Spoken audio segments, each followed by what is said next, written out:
Good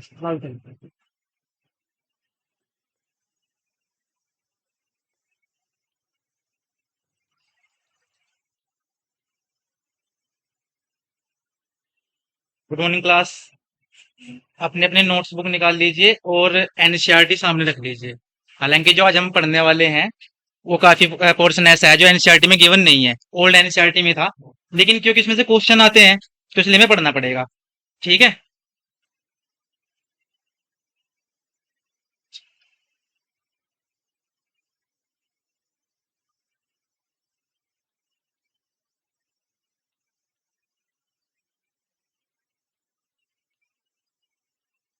chapter शुरू करने से पहले मैं आपको कुछ क्वेश्चन पूछूंगा, जिसको भी आता होगा हैंड रेज कीजिएगा और बताइएगा। ठीक है।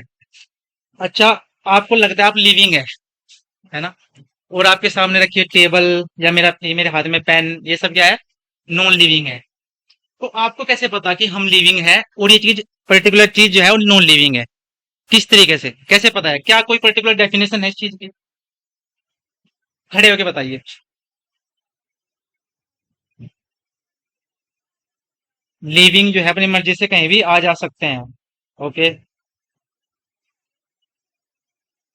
Very good. और क्या सिर्फ हम इसी एक कैरेक्टरिस्टिक की वजह से या एक फीचर की वजह से अपने आप को लिविंग और अदर चीजों को नॉन लिविंग बोल देंगे, या और भी कुछ है चीजें? और भी कोई? सांस ले सकता है। सांस लेने को क्या इंग्लिश में क्या बोलते हैं? वैसे उसके लिए एक ब्रॉड टर्म यूज करते हैं हम, रेस्पिरेशन, यू नो। अच्छा, रेस्पिरेशन, सिट डाउन। और कोई और चीजें? रेस्पिरेशन हो गया, सांस लेना हो गया, इसी को हम सिनोनिम यूज कर लेते हैं, ब्रीदिंग और अदर चीजें। और क्या क्या? और एक एक बोलो, एक एक बोलो, एक एक बोलो, कोई भी एक, क्योंकि समझ नहीं आएगा ऐसे। Metabolism, very good. Sit down, growth. और चीजें?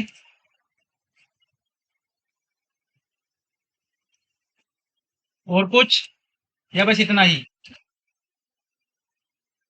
Circulation.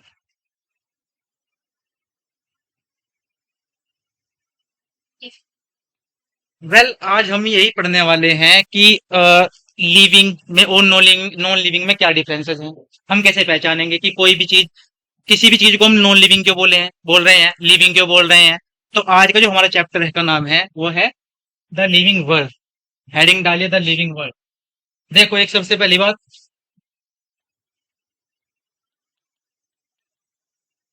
Living,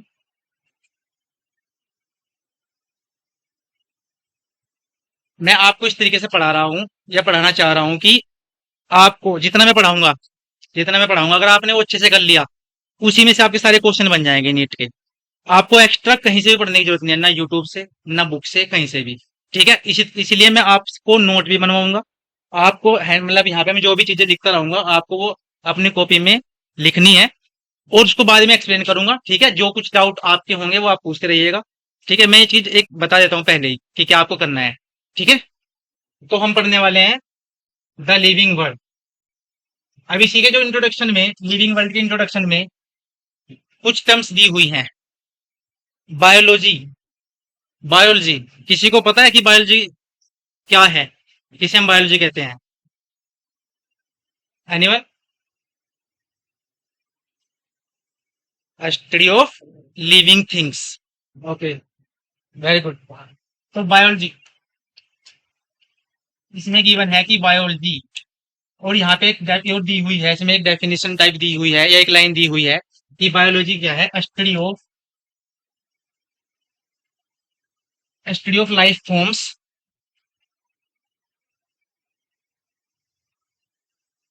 and their processes.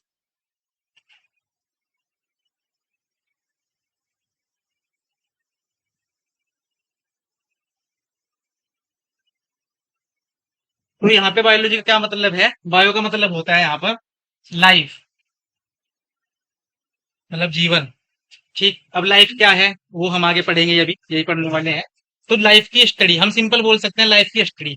और लाइफ की स्टडी में लाइफ में क्या क्या चीजें होंगी कि लाइफ की क्या क्या फॉर्म्स हो सकती हैं, लाइफ जो है वो किस किस फॉर्म में पाई जा सकती है, किस किस रूप में पाई जा सकती है, और उसमें क्या क्या प्रोसेस होंगे, किन किन प्रोसेस के थ्रू वो मेंटेन रहेगी, जैसे हम बोल रहे हैं सांस लेना, ये अदर अदर चीजें।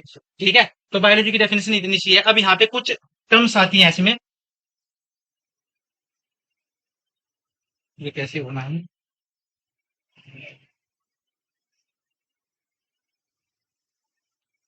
इसमें कुछ टर्म्स आती हैं, इन एनिमेट, एनसीईआरटी में देखो इसमें कुछ टर्म्स दी हुई हैं, इनएनिमेट एंड एनिमेट।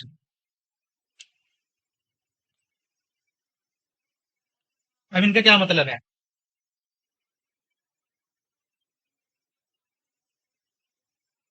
इसका मतलब नॉन लिविंग, लाइक कुछ भी लिख दो हम, जैसे टेबल हो गया या कुछ भी, जैसे विंड हो गया यहाँ पे। ठीक है, मतलब एयर, सैंड, एट्रेस्ट्रा चीजें जितनी भी हैं यहाँ पे, टेबल वगैरह सब, ये सब क्या हो जाएंगी? हम सिंपली यहाँ पे क्या कहते हैं, जैसे आज तक हम पढ़ते आए हैं नॉन लिविंग और लिविंग। हमने यहाँ पे क्या किया कि कुछ साइंटिफिक टर्म्स दे दिए, इनको कुछ अलग नाम दे दिए। नॉन लिविंग को हमने क्या बोल दिया? इन एनिमेट। ठीक, यहाँ पे एनिमेट का मतलब समझ लो, ऐसा समझ लो कि एनिमल्स दिखा रहा है, इसको कर रहा है एनिमल्स, कि एनिमल्स, तो एनिमल जैसे एनिमल क्या होते हैं? लिविंग होते हैं। और इनका मतलब यहाँ पे नहीं है, मतलब अब्सेंट बोल सकते हैं हम। ठीक है, तो हम ऐसे बोल सकते हैं कि जो एनिमल नहीं है या जो लिविंग नहीं है, तो उसको हम बोल देंगे नॉन लिविंग। नॉन लिविंग के लिए एक साइंटिफिक टर्म यूज कर दी गई है, कौन सी? इन एनिमेट्स। ठीक है, और जो लिविंग है, जो लिविंग है उनके लिए हमने एक टर्म यूज की है, क्या? Animal, animates, animate. ठीक है, या एनिमेट्स। अच्छा, इसमें क्या आ जाएंगे? जैसे प्लांट आ जाएंगे हमारे, एनिमल्स आ जाएंगे। ठीक है, तो हमारे चारों ओर, सिट डाउन, हमारे चारों ओर लिविंग और नॉन लिविंग थिंग्स पाई जाती है। हमारे एनवायरमेंट में नॉन लिविंग और लिविंग थिंग्स पाई जाती है। अब लिविंग में भी बहुत अलग अलग टाइप्स के ऑर्गेनिज्म पाए जाते हैं। ठीक है, अलग अलग फॉर्म्स पाई जाती हैं। ऐसे ही नॉन लिविंग में भी बहुत सारी चीजें पाई जाती हैं। ठीक, मैं यहाँ पे बस थोड़ा सा इंट्रोडक्शन में जो चीजें लिखी हुई हैं थोड़ा सा उनका कंफ्यूजन दूर कर रहा हूँ, हालांकि उसमें ऐसा कुछ नहीं है, आप उसे खुद से भी पढ़ सकते हो, वहां से क्वेश्चन भी नहीं आएंगे ज्यादा। बस यहाँ पे बेसिक कोई दी हुई है तो मैं बता दे रहा हूँ। ठीक है, अंडरस्टैंड? इसके बाद यहाँ पे कुछ आती है टर्म्स, ये ऐसे प्रीव्यू।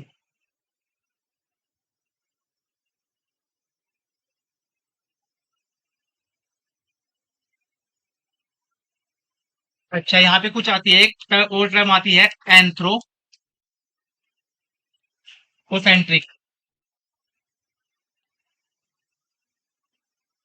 अगर इसमें से कोई भी अल्फाबेट समझ में ना आए ना, पूछ लेना। ठीक है, मैं कोशिश कर रहा हूँ हालांकि, क्योंकि इसकी थोड़ी आदत नहीं है मुझे इस वजह से।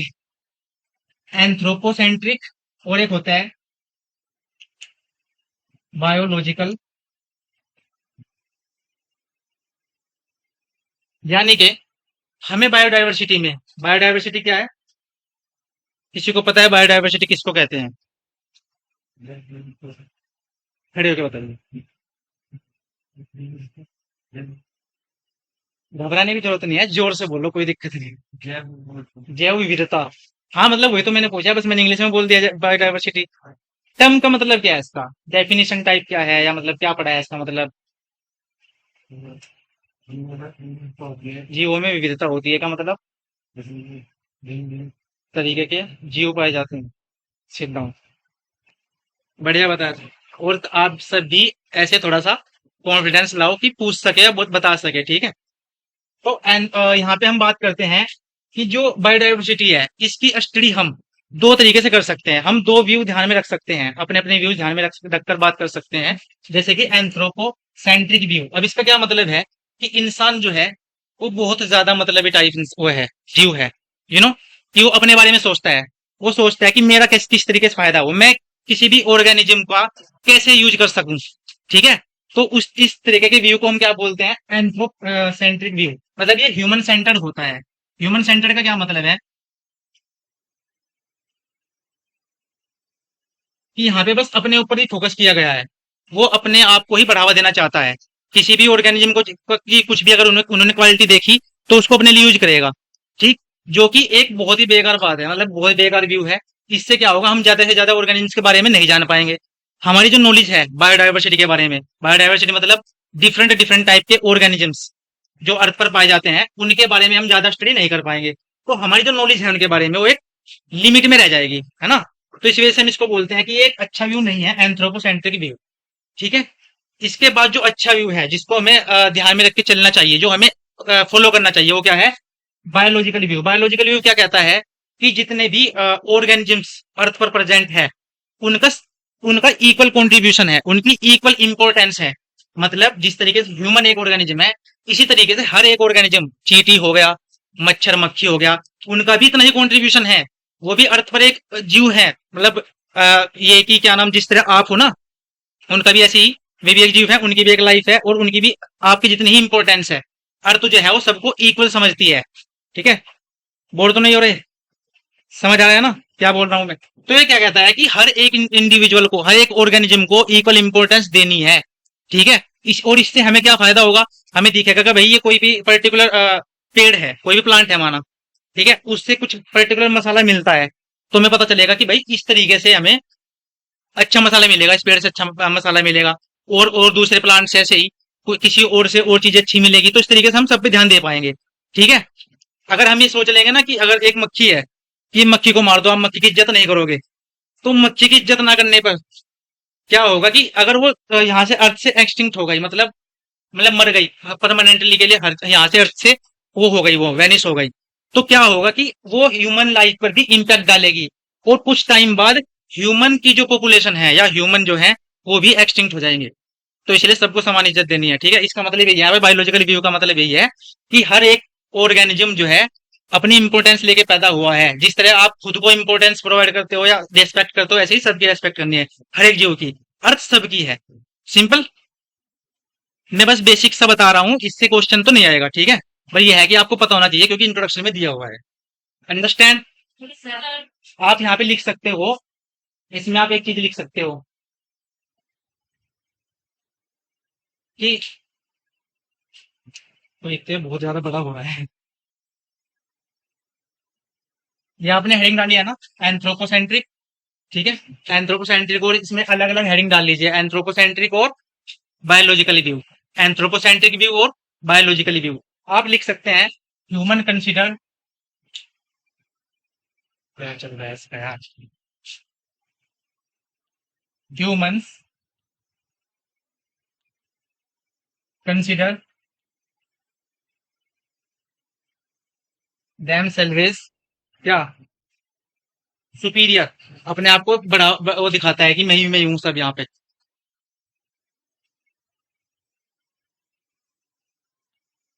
ठीक।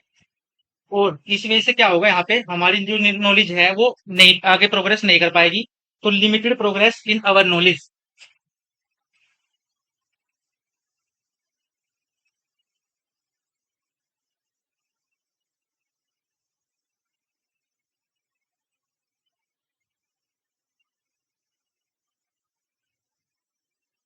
अबाउट बायोडाइवर्सिटी यहाँ तक लिख दिया है आपने?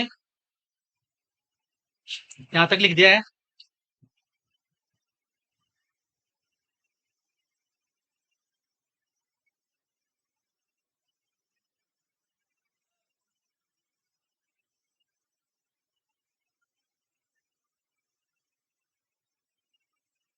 और जिस जिस वजह से हम इसको एक अच्छा व्यू नहीं मानते हैं। ठीक है। तो it was not a good view, हम ऐसे लिख सकते हैं, इट वॉज नॉट ए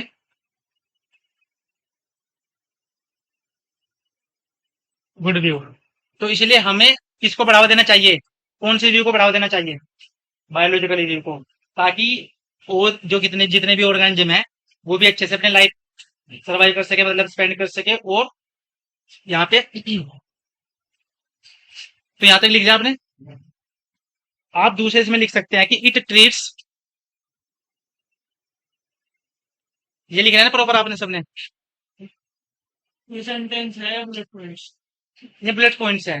मैं ज्यादा डीप तो नहीं जा, मतलब ज्यादा लिखता रहूंगा फिर सारा क्लास लिखने में ही भाग जाएगा, अर्थात ये है क्लास आपको।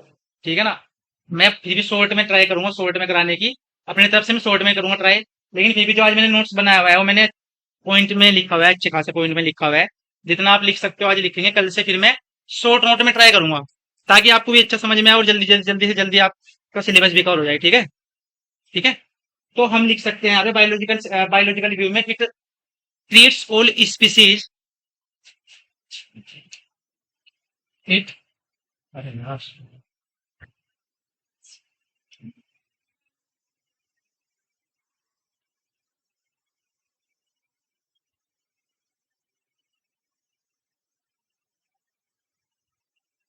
It treats all species present on earth equally.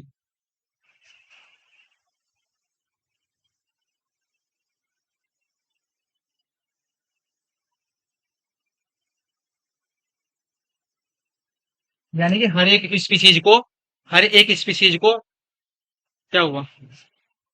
अच्छा, यहाँ पे है प्रेजेंट, मैंने थोड़ा शॉर्ट में लिख दिया, प्रेजेंट ऑन अर्थ इक्वली, मतलब हर एक ऑर्गेनिजम्स को, हर एक स्पीसीज को इक्वल इंपोर्टेंस देना। कोई डाउट है? क्या हुआ? समझ नहीं आ रहा है क्या? बता दीजिएगा समझ नहीं आ रहा है तो मैं अलग से ट्राई करूंगा। स्पेलिंग कुछ मिस्टेक है? आप स्माइल कर रहे हो?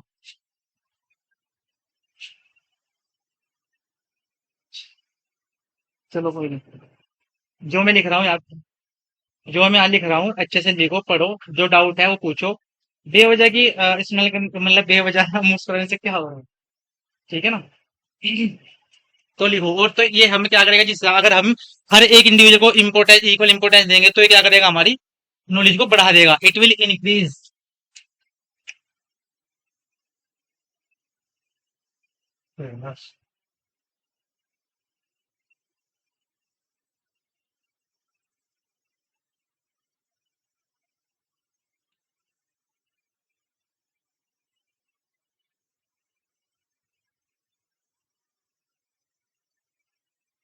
ठीक है।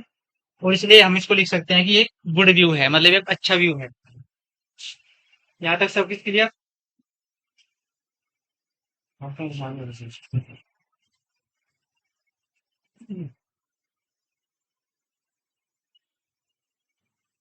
अब यहाँ पे एक टर्म और आती है इसमें, कि जितने भी लिविंग ऑर्गेनिजम्स हैं वो आपस में कुछ कॉमन कैरेक्टरिस्टिक शेयर करते हैं। आपके एनसीईआरटी में लिखा होगा, देखो एक बार पढ़ के।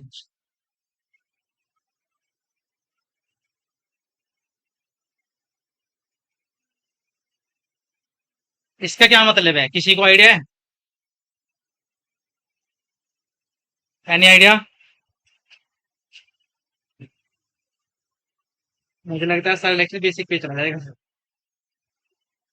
देखो, यहाँ पे लिखा है, इसमें एक लाइन है कि जितने भी ऑर्गेनिजम्स हैं, मतलब living organisms,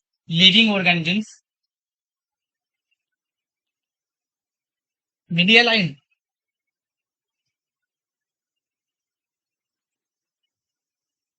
share some characteristics, या हम बोल सकते हैं इसमें यहाँ पे दो टर्म आती है, एक वर्टिकल और एक हॉरिजॉन्टल सिमिलरिटीज, ऐसा कुछ लिखा होगा इसमें।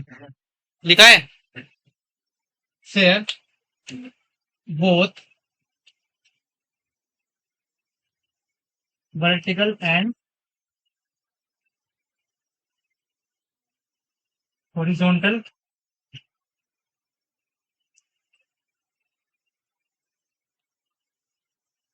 अब इस टर्म का क्या मतलब है, या इस पूरी लाइन का क्या मतलब है, कि जितने भी लिविंग ऑर्गेनिजम्स हैं, ठीक है, जितने भी लिविंग ऑर्गेनिजम्स हैं वो एक दूसरे के साथ, ठीक है, कुछ ना कुछ जो है वो सिमिलरिटी शो करते हैं। अब इसमें क्या सिमिलरिटीज है, वर्टिकल का क्या मतलब है और हॉरिजॉन्टल का क्या मतलब है, कि जैसे कि जितने भी आज, देखो, जैसे हम अभी सेम जनरेशन के है, ठीक है, आज के टाइम में जितने भी ऑर्गेनिज्म प्रेजेंट है, जैसे कि अगर मैं यहाँ पे एक एग्जांपल लूं, यहाँ पे मैं एग्जांपल ले सकता हूँ, जैसे कि आप में से कोई है, एक, बुरा तो नहीं मानेगा, मैं कोई और ये कोई एक बंदा है, ठीक है, जो क्या है, मेल है, मेल को हम ऐसे साइन से रिप्रेजेंट करते हैं ना, ठीक। चलो उसके बाल ही बना देते हैं, कभी एक होगी, बट इसके टेंशन में बाल उड़ गए। अच्छा, और एक यहाँ पे है ये कोई लड़की, अरे यार रेड बना दिया मैंने, पिंक बनाना चाहिए था ना। यहाँ पे झुमके पहन भी गया। अच्छा चलो उसकी छुट्टियां है। ठीक। अच्छा ये तो एक लड़का है और एक लड़की है। ठीक है। इसको हम इस साइन शो करते हैं, है ना।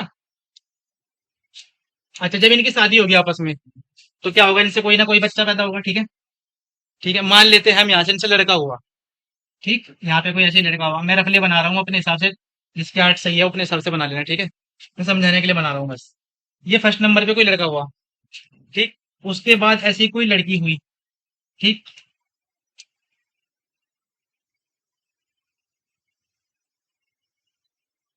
आंखें मुंह कुछ नहीं बनाया मैंने तो देखो ये जो आपस में, जब ये एक ही जनरेशन के बंदे हैं, ठीक है ना, ये एक ही जनरेशन के बंदे हैं, तो ये आपस में कुछ ना कुछ सिमिलरिटी शो करेंगे। ठीक, और जिसको हम क्या बोलेंगे। अगर अच्छा मुझे बताओ, वर्टिकल और हॉरिजॉन्टल का क्या मतलब होता है, ये आपने मैथ में पढ़ा, उसमें फिजिक्स में पढ़ा होगा। वर्टिकल मतलब कैसे, सीधा। हॉरिजॉन्टल ऐसे, मतलब हम बोल सकते हैं कि किसी के पैरेलल। चलो देखो, तो जो हॉरिजॉन्टल का क्या मतलब, पहले हम हॉरिजॉन्टल का मतलब समझते हैं। यहाँ पे क्या होता है, क्योंकि ये एक ही जनरेशन के बंदे हैं। ठीक है, मतलब एक ही जनरेशन के आते हैं, यहाँ पे हॉरिजॉन्टली लाइन खींचेगी, सिंपल सी बात है, क्योंकि एक ही जनरेशन के हैं। ठीक, तो ये आपस में कुछ ना कुछ सिमिलरिटी शो करेंगे। ठीक, कुछ ना कुछ सिमिलरिटी शो करेंगे, इसी को हम बोल रहे हैं कि हॉरिजॉन्टल सिमिलरिटीज होगी। अगर मैं बोलूँ कि इनका मतलब इनकी सिमिलरिटी जो है, इनकी सिमिलरिटी अगर मैं इनके पेरेंट्स से, या इनके यहाँ पे कोई दादा है उनसे शो करूँ, तो मुझे एक वर्टिकल लाइन खींचनी पड़ेगी। मैंने यहाँ पे वैसे ड्रॉ किया है, बस ऐसी लाइन खींचनी पड़ेगी। तो इससे क्या हो रहा है कि एक परदादा की और एक ग्रैंडसन की जो सिमिलरिटी शो हो रही है, वो किससे शो कर रहे हैं, वर्टिकल से, वर्टिकल लाइन से शो कर रहे हैं। तो इसलिए हम क्या बोल रहे हैं कि वे आपस में वर्टिकल सिमिलरिटी शो कर रहे हैं। सिंपल। समझ आया कुछ मैं क्या समझाना चाह रहा हूँ। अगर हम दो इंडिविजुअल्स के, इन्हीं दो इंडिविजुअल्स की सिमिलरिटीज को वर्टिकल लाइन से शो कर रहे हैं, तो हम उसको क्या बोलेंगे, वर्टिकल सिमिलरिटी। और वर्टिकल सिमिलरिटी तब होगी जब वो क्या होंगे, दो अलग अलग जनरेशन के बंदे होंगे। दो अलग अलग जनरेशन के, जैसे कि हम आज, हमारी जनरेशन है, हमारे परदाता दूसरी जनरेशन थी। ठीक है, पास्ट में थे। तो जब हम उनसे सिमिलरिटी शो करेंगे तो उसको हम क्या बोलेंगे, क्या बोलेंगे, वर्टिकल सिमिलरिटी। और जो हॉरिजॉन्टल, जो एक ही जनरेशन में जब हम डिफरेंस देखेंगे उसको क्या बोलेंगे। अब ये मैंने एक एग्जांपल दिया है, ऐसे हम ऐसे बोल सकते हैं कि अगर कोई भी आज आज की जनरेशन में मान लिया कोई कुत्ता बाहर घूम रहा है, अगर हम उस कुत्ते से सिमिलरिटी शो करें, अपनी सिमिलरिटी देखना चाहे, तो वो भी क्या कहलाएगी, वर्टिकल कहलाएगी। सेम जनरेशन में ना, सेम टाइम में है, हम बोल सकते हैं सेम टाइम या सेम जनरेशन। ठीक है, तो वो क्या होगी, हॉरिजॉन्टल सिमिलरिटी। अगर हम वहीं से कुत्ते के परदाता या कुछ किसी से उसके पापा से सिमिलरिटी शो करना चाहेंगे, तो क्या हो जाएगी, वर्टिकल सिमिलरिटी। अंडरस्टैंड। अब ये सिर्फ बेसिक चल रहा है, कमाल की बात देखो, बेसिक है सिर्फ ये, और इसमें मुझे जितना टाइम लग गया। अब हम पढ़ने वाले हैं,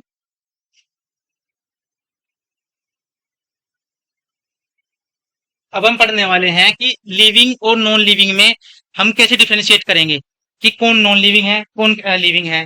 तो हमें क्या बोलना चाहिए, कि कुछ ऐसे कैरेक्टरिस्टिक्स होंगे, कुछ ऐसे फीचर्स होंगे जो नॉन लिविंग से डिफरेंट, अलग करते होंगे। ठीक है, तभी तो हम बोलेंगे कि हाँ ये कोई चीज लिविंग है या नॉन लिविंग है। ठीक है, मतलब ऐसे कुछ कैरेक्टरिस्टिक पाए जाएंगे जो हमें बता सके कि भाई कोई चीज लिविंग है, कोई चीज नॉन लिविंग है। तो ऐसे ही दो टाइप्स के फीचर्स पाए जाते हैं, जिनको हम क्या बोलेंगे, एक को बोलते हैं हम कैरेक्टरिस्टिक फीचर। हेडिंग डालते रहिए, क्या चल रहा है इसका ये।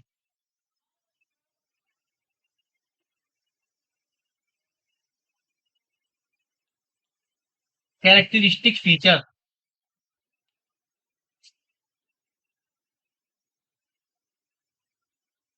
और दूसरे वो दूसरे होते हैं डिफाइनिंग फीचर। अब नाम से कुछ समझ में आ रहा है इनसे।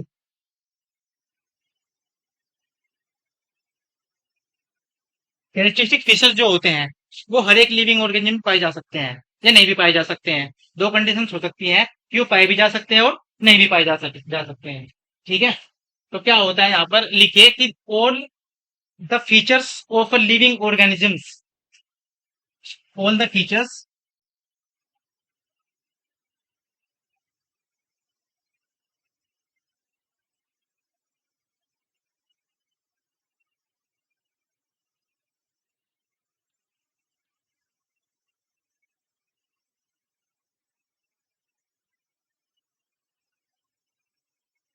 समझ में आ रहा है मैं क्या बोल रहा हूँ।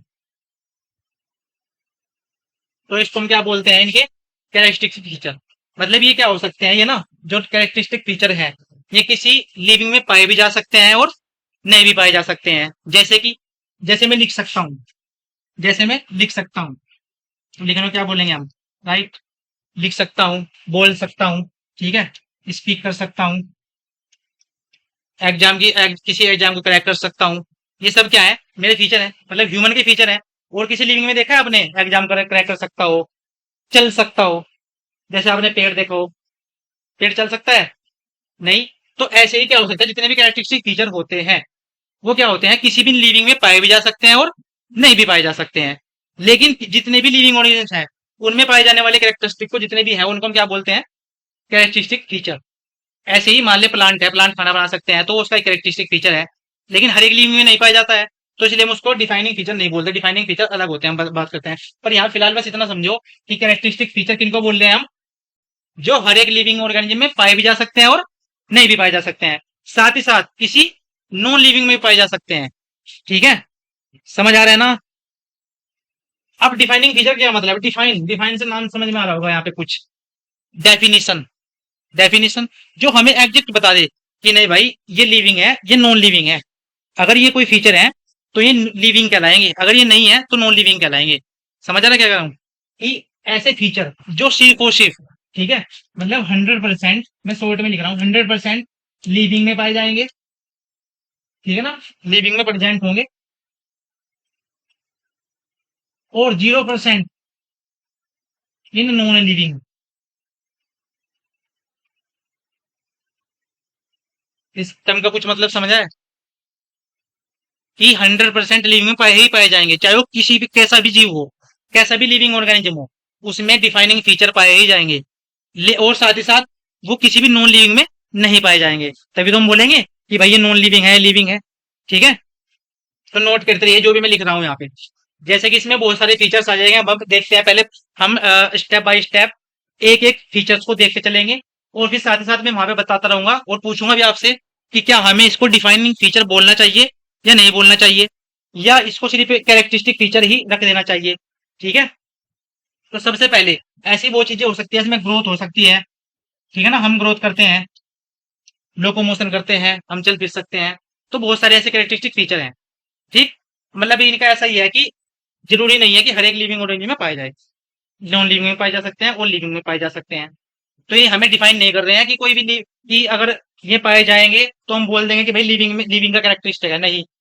ठीक है, जैसे कि मैंने एग्जांपल दिया, आप भी किसी आपके आप मेरे को एग्जांपल दो कैरेक्टरिस्टिक फीचर का, जिस तरीके से मैंने इसकी डेफिनेशन बताई है, तो आपके आसपास कोई ऐसा एग्जांपल है। क्या बोल रहा हूँ मैं, कुछ समझ में आ रहा है सबको। तो क्या बोल रहा हूँ मैं, कि कैरेक्टरिस्टिक फीचर, जैसे मैंने बताया कि कैरेक्टरिस्टिक फीचर किन्हें बोलते हैं हम, वे किसी लिविंग में पाए भी जा सकते हैं और नहीं भी पाए जा सकते हैं, साथ ही साथ में नॉन लिविंग में पाए जा सकते हैं। ठीक है, तो इसलिए हम उनको ये नहीं बता सकते, इनसे हम इन्हें देख करके ये नहीं बता सकते कि जिसमें पाए जाएंगे वो लिविंग होगा ही होगा, नहीं, वो नॉन लिविंग में पाया जा सकता है। ऐसा कोई फीचर, जैसे मैंने कुछ बताया कि भाई जैसे हम लिख सकते हैं और चीजें नहीं लिख सकती लिविंग, ऐसे कुछ लिविंग ऑर्गेनिज्म हैं जो नहीं लिख सकते, पेड़ नहीं लिख सकता, बैक्टीरिया नहीं लिख सकता। ठीक है, मैं चल सकता हूँ और चीजें नहीं, पेड़ नहीं चल सकते। तो ऐसे आप भी मुझे कुछ एग्जांपल दो ताकि मैं समझ सकूं कि आपको कितना समझ में आ रहा है। एनीवन।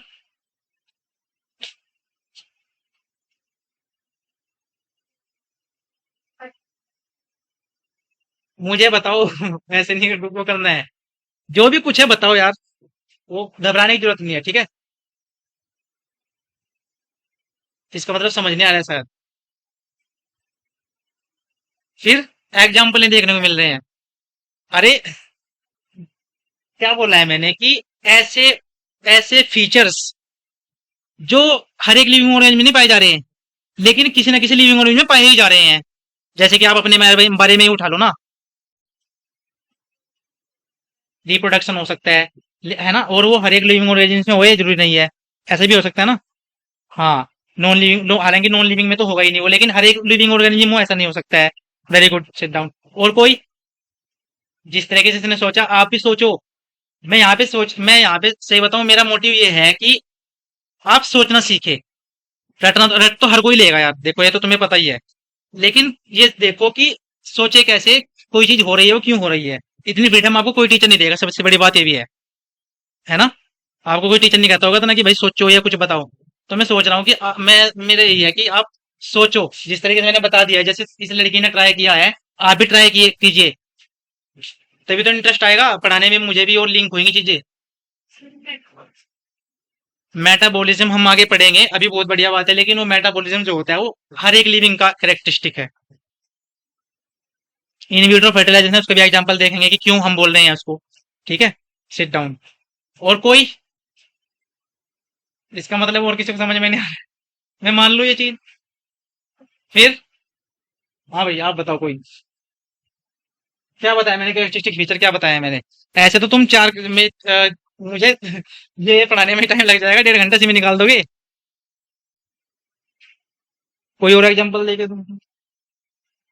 देखो हम ऐसे बोल सकते हैं इसको, मैंने यहाँ पे लिखा हुआ है, ऑल द फीचर्स, कोई भी feature of any living organism. Any का मतलब किसी भी लिविंग ऑर्गेनिज्म, कोई भी फीचर पर्टिकुलर, चाहे वो उसमें पर्टिकुलर में ही पाया जा रहा हो। बैक्टीरिया है, बैक्टीरिया में कुछ अपने कुछ फीचर्स होंगे। हम हैं, हमारे कुछ फीचर्स हम लोकोमोट कर सकते हैं, हम बोल सकते हैं। ऐसी और लिविंग ऑर्गेनिज्म भी हैं, मैं बोल नहीं सकते। ठीक है ना, मतलब मैं ये बोल रहा हूँ कि ये ऐसे फीचर्स हैं जो हर किसी लिविंग ऑर्गेनिज्म में पाया जाए, वो जरूरी नहीं है। ठीक है ना, साथ ही साथ किसी नॉन लिविंग में पाए जा सकते हैं।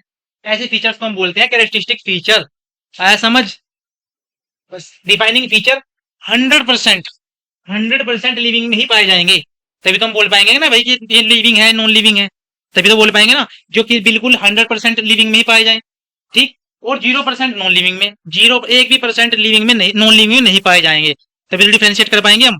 ठीक है, तो हम अब बारी बारी पढ़ते हैं कि कौन कौन से ऐसे फीचर्स हैं जिनको हमें स्टडी करने की जरूरत है, और कौन से ऐसे हैं जो सिर्फ कैरेक्टरिस्टिक फीचर हैं, और कौन से ऐसे हैं जो डिफाइनिंग फीचर है, जो हमें बताएं कि भाई ये चीज लिविंग है। जैसे तुम बैठे हो यहाँ पे, तुम्हारे पास एक वजह होनी चाहिए कि हम लिविंग हैं ये बोलने की। ठीक है, रेस्पिरेशन, ये आपने जो बताया हम इसका डिस्कशन करेंगे ये अभी। ठीक है, तो सबसे पहले हेडिंग डालिए ग्रोथ। ग्रोथ,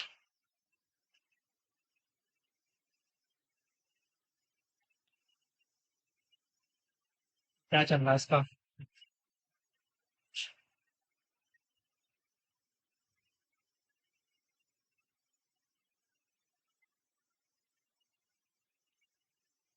अब ग्रोथ क्या होता है, किसी को आइडिया ग्रोथ क्या होता है? बताएं। घबराने की जरूरत नहीं है, कोई दिक्कत, जो भी कुछ आता है वो बताओ। दो ही तो पॉसिबिलिटी है, मैंने पहले बताया था, या तो आता है नहीं आता है बस। सर हाइट या फिर एज बढ़, हाइट या एज बढ़ना। ओके, उसको हम एक अलग टर्म, मतलब हम उसको एक ये हमने एक ब्रॉड टर्म यूज की है। हमें एक बेसिक टर्म बतानी पड़ेगी जिससे हम हर एक चीज को का एग्जांपल दे सके कि भाई हाइट बढ़ना भी क्या हुई है, ग्रोथ ही है, या अनदर चीजें भी क्या ग्रोथ है। बैठ दे, very good. Increase in mass in number, मैं इंक्रीज को ऐसे शो कर रहा हूँ। ठीक है, increase in, sit down, mass या साइज। ठीक है, यानी कि अगर मास और साइज किसी में इंक्रीज हो जाए, बढ़ जाए, ठीक है, तो उसको हम क्या बोलेंगे, ग्रोथ। साथ ही साथ ऐसा भी हो सकता है, ऐसा भी हो सकता है कि नंबर इंडिविजुअल्स का नंबर बढ़ जाए, increase in number of individual.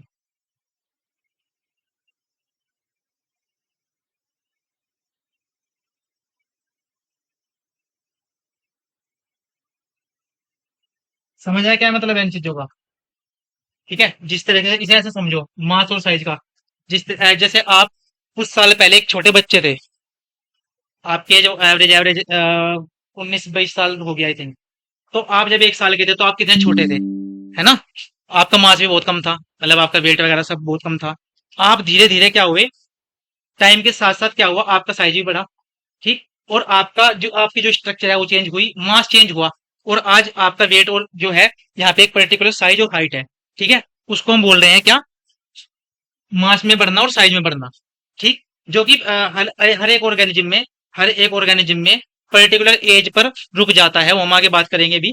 मतलब यहाँ पे इतना इसका मतलब समझो कि मास का मतलब जो मैंने अभी बताया कि जो आप पहले बच्चे थे, आप धीरे धीरे क्या हुए, बड़े हुए, आप में क्या हुआ, ग्रोथ हो रही है। इसका मतलब क्या, आप में ग्रोथ हो रही है, मास में बढ़ रहे हैं आप मास में बढ़ रहे हैं, आपका वजन बढ़ा, ठीक है, साइज बढ़ा, तो सब क्या है, इंक्रीज इन मास और साइज। ठीक है, समझ आया मैं क्या बोल रहा हूँ। और increase in number of individual का क्या मतलब है कि कोई इंडिविजुअल है, ये हम ये टर्म जो है हम यूज करते हैं मोस्टली यूनिसेलुलर ऑर्गेनिजम्स के लिए। ठीक है, मतलब अगर कोई एक सेल है, मतलब एक यूनिसेलुलर ऑर्गेनिज्म है, जैसे किसी यूनिसेलुलर ऑर्गेनिज्म का नाम बताओ मुझे। अमीबा और पैरामीशियम और बैक्टीरिया। तो ये जैसे कोई भी यहाँ पे यूनिसेलुलर ऑर्गेनिजम्स है, ठीक है, तो जब ये यहाँ पे क्या है, एक ही एक सेल है इसमें, और हम इसको बोल रहे हैं एक इंडिविजुअल भी है ना भाई, एक इंडिविजुअल ही तो है ये। वो दूसरी बात है कि ये एक ही सेल है, ठीक। और जब ये डिवाइड करेगा, जब ये दो बनाएगा, तो क्या इसने अपना नंबर बढ़ा लिया? और इसने अपना नंबर बढ़ाया, नहीं बढ़ाया? तो ये भी क्या है, ग्रोथ है। ठीक है, और ये सिर्फ और सिर्फ ये वाली कंडीशन की, मतलब नंबर ऑफ इंडिविजुअल्स का बढ़ना, ये वाली कंडीशन सिर्फ और सिर्फ हम यूनिसेलर ऑर्गेनिजम्स के लिए ही यूज करते हैं। ठीक है, तो यहां से समझ में आया ग्रोथ का क्या मतलब है। अब लिखते रहिए, बोर्ड पे लिखने में तो काफी टाइम लगेगा, मैं बोल रहा हूँ लिख सकते हो ना, अगर मैं बोलूँ तो लिख सकते हो ना, क्योंकि मुझे आज ये जितना भी मैंने नोट बनाया है मुझे कराना है, समझाना भी है और पढ़ा, मतलब नोट से बनवाने हैं। तो लिखिए ग्रोथ, इन यहाँ से लिख देना। अब दूसरा पॉइंट डालो, मतलब ये तो मैंने लिख दिया ही है कि इंक्रीज इन मास और नंबर, ये तो वाला लिख दिया आपने पॉइंट। सेकंड पॉइंट लिखो आप, both unicellular and multicellular, both unicellular and multicellular organisms grow by grow by cell division. मैं एक एक टर्म को फिर, मैं एक एक पॉइंट को फिर एक्सप्लेन करता चलूंगा, पहले आप ये लिखे, ठीक है। वो unicellular and multicellular organisms grow by cell division.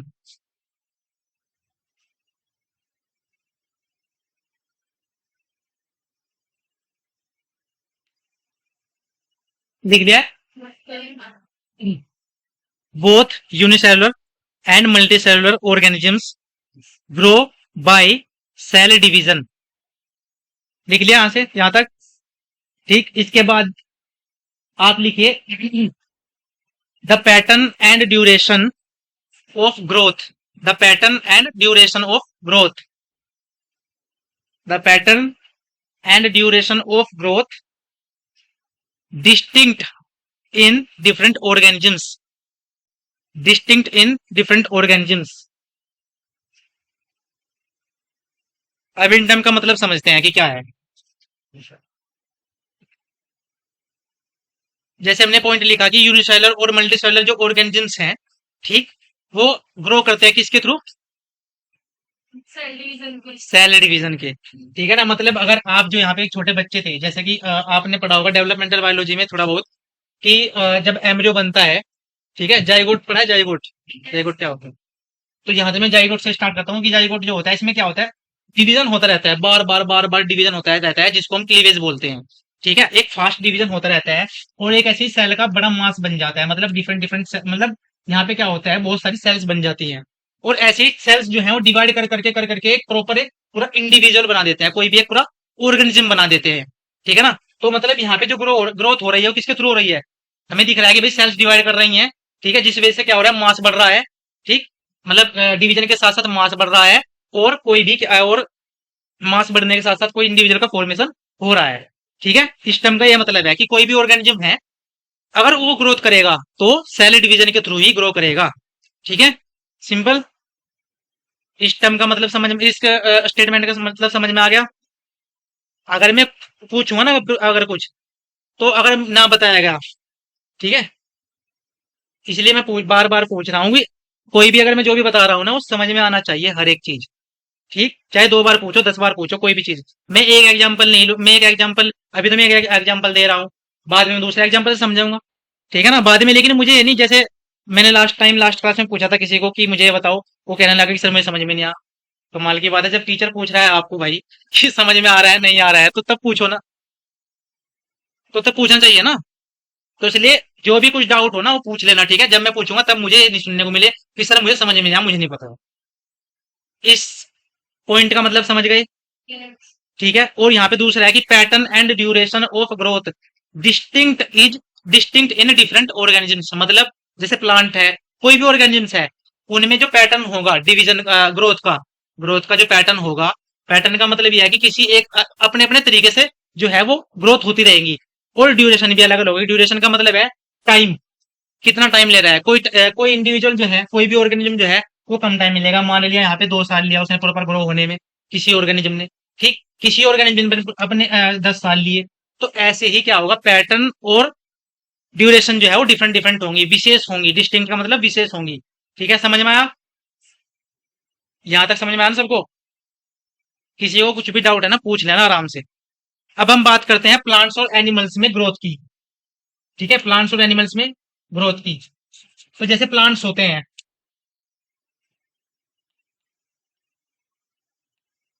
Plants, इनमें क्या होता है, इनमें इनडिटर्मिनेंट,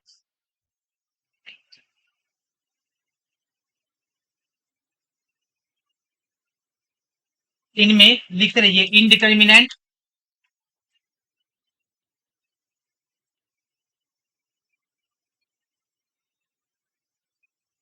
अनलिमिटेड,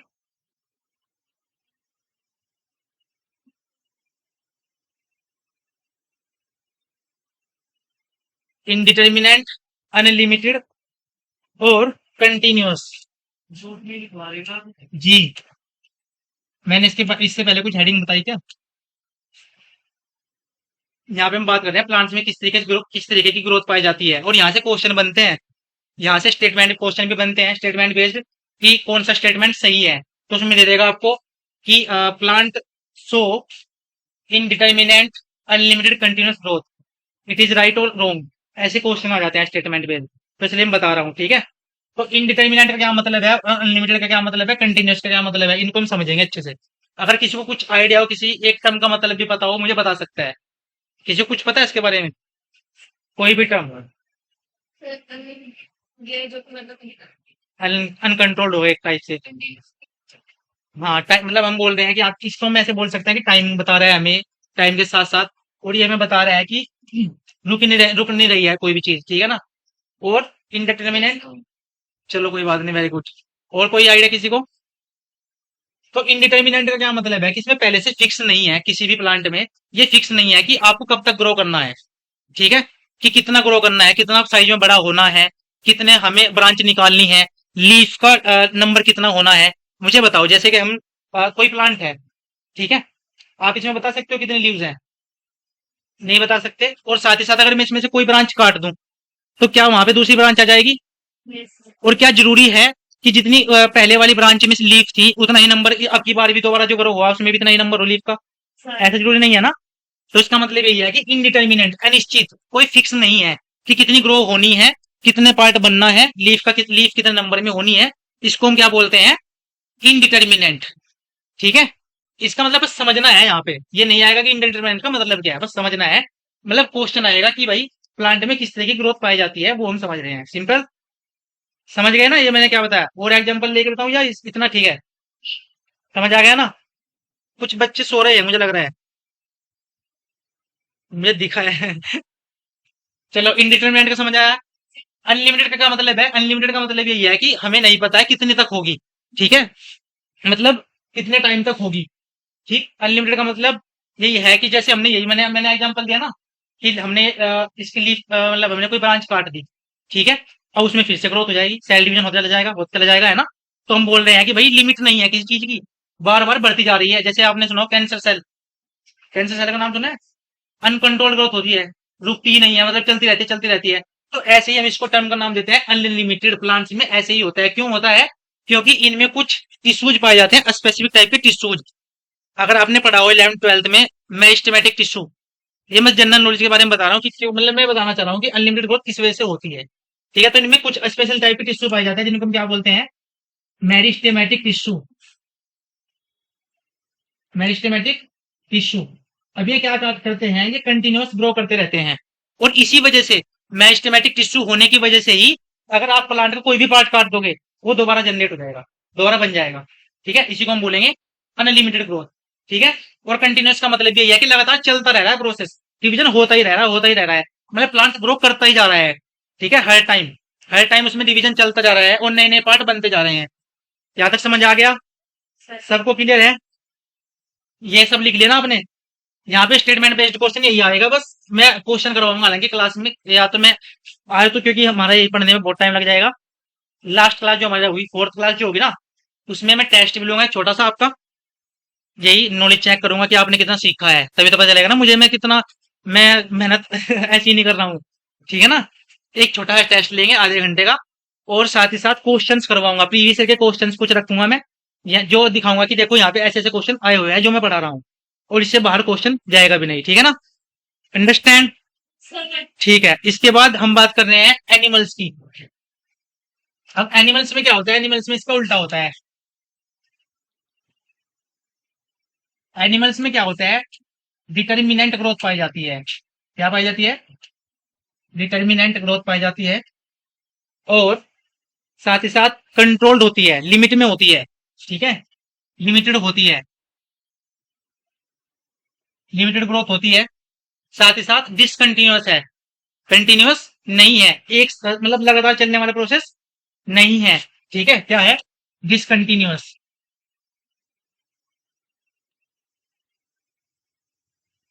अब इन टर्म का क्या मतलब है? डिटर्मिनेंट का मतलब यही है कि पहले से फिक्स है कि भाई आपको इतना ग्रो करना है।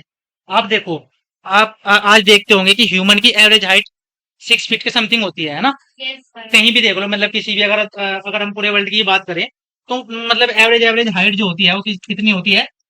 60 फीट। ठीक है ना? तो ये क्या है? हमारे मतलब हमारे जो सेल्स हैं उनमें पहले से ही फिक्स है, इंफॉर्मेशन फिक्स है कि आपको भाई इतना ही बढ़ना है, इसके बाद आपको बढ़ना बंद कर देना है। और ये भी क्या होता है? पर्टिकुलर टाइम तक ही होता है। ठीक है, यानी डिटरमिनेट का क्या मतलब हो गया? पहले से फिक्स है कि कितना ग्रो करना है, कितना बढ़ना है, कितनी हाइट होनी है। ठीक, ऐसा क्यों लग रहा है मुझे? सब बोर हो रहे हैं। नींद आ रही है कुछ को तो, पंखे की हवा में नींद आ रही है। डिटरमिनेंट का मतलब यही है कि फिक्स है। ठीक है ना? कि भाई कितना ग्रो करना है, एक लिमिट के बाद रुक जाना है। ठीक है ना? और लिमिटेड का मतलब यही है। लिमिटेड का क्या मतलब है? कि हाँ, लिमिटेड का मतलब है कि जो सेल डिवीजन करेगी, सेल डिवाइड करेंगी, वो पर्टिकुलर टाइम तक डिवाइड कर दी जाएंगी। ठीक है, और उसके बाद जो है वो स्टक हो जाएंगी, मतलब अपना डिवीजन रोक देंगी। ठीक है ना? जिस तरीके से मतलब ये था ना प्लांट्स में कि भाई कोई पार्ट काट दिया आपने, तो क्या करते जाएगा? वो दोबारा बन जाएगा, दोबारा ग्रो हो जाएगा। लेकिन ह्यूमन में क्या ऐसा है? अगर मान ले किसी ह्यूमन का हाथ कट जाए, क्या वो दोबारा ग्रो कर जाएगा? है ना? तो ये क्या है? लिमिटेड कंडीशन है कि भाई लिमिट हो गई चीजें, कि इतना, बस आपको इतना ही ग्रो करना था, इसके बाद आप ग्रो नहीं कर सकते। सिंपल। दोनों टर्म का मतलब समझ में आया? और डिसकंटिन्यूअस का मतलब ये है कि टाइम के साथ वही, कि लगातार नहीं चलने वाला प्रोसेस है, एक टाइम पे रुक जाएगा, फिक्स टाइम पर रुक जाएगा। जैसे कि लगभग हमारी जो एज होती है, मतलब जो हमारी हाइट होती है, वो 18 से 21-22 साल की एज तक जितनी जितनी हाइट होनी होती है किसी भी इंडिविजुअल की, किसी भी ऑर्गेनिज्म को, हो जाती है, वहीं तक फिक्स हो जाती है। उसके बाद आप मेडिकेशन करो या कुछ भी करो, सर्जिकल छोड़ करके, सर्जिकल वो मतलब अगर आप सर्जरी के थ्रू हाइट बढ़ाना चाह रहे हो वो अलग बात है। बाकी नेचुरली, नेचुरली उसके बाद हाइट बढ़ना बंद हो जाती है। ये क्या है? डिसकंटिन्यूअस प्रोसेस, यानी कि एक टाइम के बाद रुक गया, कंटिन्यू लगातार चलने वाला प्रोसेस नहीं है। ठीक है, यहां तक समझ आया? ये सब लिखा भी है नहीं आपने इसमें, क्योंकि इसमें से क्वेश्चन आएगा। ठीक है, इसलिए मैं बोल रहा हूँ। ठीक, इसके बाद हम बात करते हैं कि ग्रोथ के टाइप्स। कुछ पढ़ा है कि ग्रोथ कितने टाइप्स की होती है?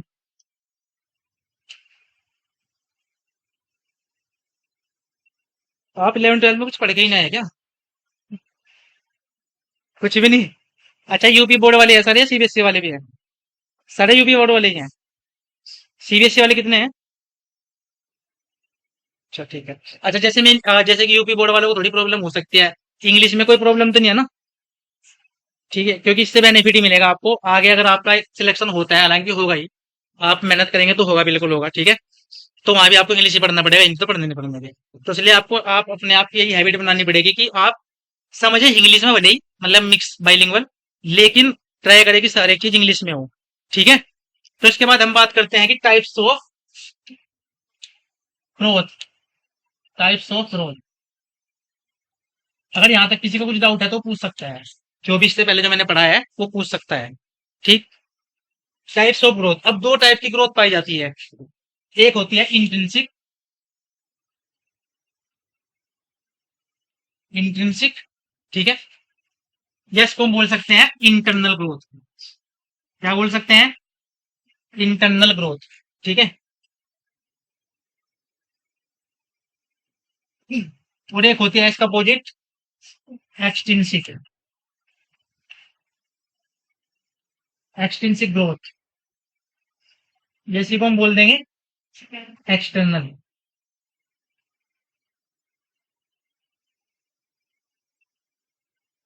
अब ग्रोथ दो टाइप की पाई जा रही है, एक्सट्रिंसिक और इंट्रिंसिक। अब इन का क्या मतलब है, इंट्रिंसिक का क्या मतलब है, और एक्सट्रिंसिक का क्या मतलब है? अच्छा, जैसे मुझे बताओ हमारे अंदर किस तरह की ग्रोथ पाई जा सकती है, किस तरह का लग रहा है? जैसे मान लिया यहाँ पे मतलब बाहर जैसे हमारी स्किन प्रेजेंट है, क्या यहाँ से कोई चीज ग्रो कर रही है? मतलब क्या यहाँ से कोई चीज बढ़ रही है, सेल डिवाइड कर रही है बाहर से? मतलब जैसे एक मूर्ति होती है, एक एक आइडल होती है ना, मूर्ति होती है, मूर्ति को हम बाहर से क्या करते जाते हैं, प्लास्टर चिपकाते जाते हैं, चिपकाते जाते हैं, वो ग्रो करता रहता है। क्या हमारे में भी ऐसा है? नहीं। तो हमारे अंदर मतलब ह्यूमंस जो ऑर्गेन जितने भी लिविंग ऑर्गेनिजम्स होते हैं उनमें इंटरनल ग्रोथ पाई जाती है। इंटरनल का मतलब अंदर से, बॉडी के अंदर से ग्रोथ होगी, अंदर से सेल डिवीजन करा जाएगा, तभी जाकर के क्या होगा, एक पर्टिकुलर ऑर्गेनिज्म बनेगा। ठीक है। इसको हम बोलते हैं कि इंट्रिंसिक ग्रोथ होना, यानी कि इंटरनली ग्रोथ होना, अंदर से सेल डिवीजन होना। हमारी बॉडी के अंदर सेल डिवाइड हो रहा है तब जाकर के बाहर दिख रहा है, कोई शेप ले रहा है। ठीक है। इसको हम क्या बोल रहे हैं? बोलना भी नहीं आ रहा है। इतने हैवी टर्म नहीं है ये, इंटेंसिक। चलो इंटेंसिक ना बोलो, इंटरनल तो बोल सकते हो। इंटरनल ग्रोथ, तो जितने भी लिविंग ऑर्गेनिजम्स होते हैं उनमें सब में क्या पाई जाती है, इंटेंसिक ग्रोथ। ठीक है, जितने भी लिविंग ऑर्गेनिजम्स होते हैं उनमें पाई जाती है क्या, इंटेंसिक ग्रोथ। अब एक्सटेंसिक का क्या मतलब है? एक्सटेंसिक का मतलब है बाहर से कोई चीज डिपोजिट होना, बाहर से कोई चीज ऐड होना। जैसे वही मैंने आइडल मूर्ति का एक एग्जांपल लिया है, हम उसमें बाहर से प्लास्टर जो है उसके ऊपर चिपकाते जा रहे हैं और वो चीज ग्रो करती जा रही है। ठीक है, एक्यूमुलेट होती जा रहा है उस पर, क्या चीज है, कोई भी चीज एक्यूमुलेट होती जा रही है। वो एक्यूमुलेशन क्या है, किसका है? प्लास्टर का। प्लास्टर जो है वो एक्यूमुलेट होता जा रहा है, एक्यूमुलेट का मतलब जमा होता जा रहा है। ठीक है, जिस वजह से क्या हो रहा है, ग्रो कर रहा है। जैसे कि आपने पहाड़ देखे होंगे, पहाड़, पहाड़ देखे, रियल में भी नहीं, किसी ने रियल में देखे होंगे, नहीं मूवीज में देखे होंगे। ठीक है ना। तो क्या होता है, विंटर सीजन में उनके ऊपर कुछ बर्फ जमा हो जाती है, पता है, और वो नेचुरल तरीके से हो रही है ना, हम नहीं कर रहे हैं, मतलब कि उसका ह्यूमन का कोई इंटरफेयर नहीं है। तो बाहर से नेचुरली, नेचुरली अगर कहीं भी मतलब लिविंग नॉन लिविंग थिंग पर कहीं भी किसी भी चीज का एक्यूमुलेशन होता है, जैसे कि यहाँ पे बर्फ जो है, यहाँ पे बर्फ बन गई, मतलब बर्फ जमा हो गई यहाँ पर। ठीक है ना, विंटर सीजन में यहाँ पे बर्फ जमा हो गई, तो क्या इसमें ह्यूमन का कोई इंटरफेयर है? और क्या ये चीज अंदर से आ रही है कि अंदर से यहाँ से जम हुई बाहर चली गई, ऐसे कुछ? क्या पहाड़ बर्फ बना रहा है, अंदर से फैक्ट्री लगी हुई है इसके? ऐसा कुछ नहीं है ना।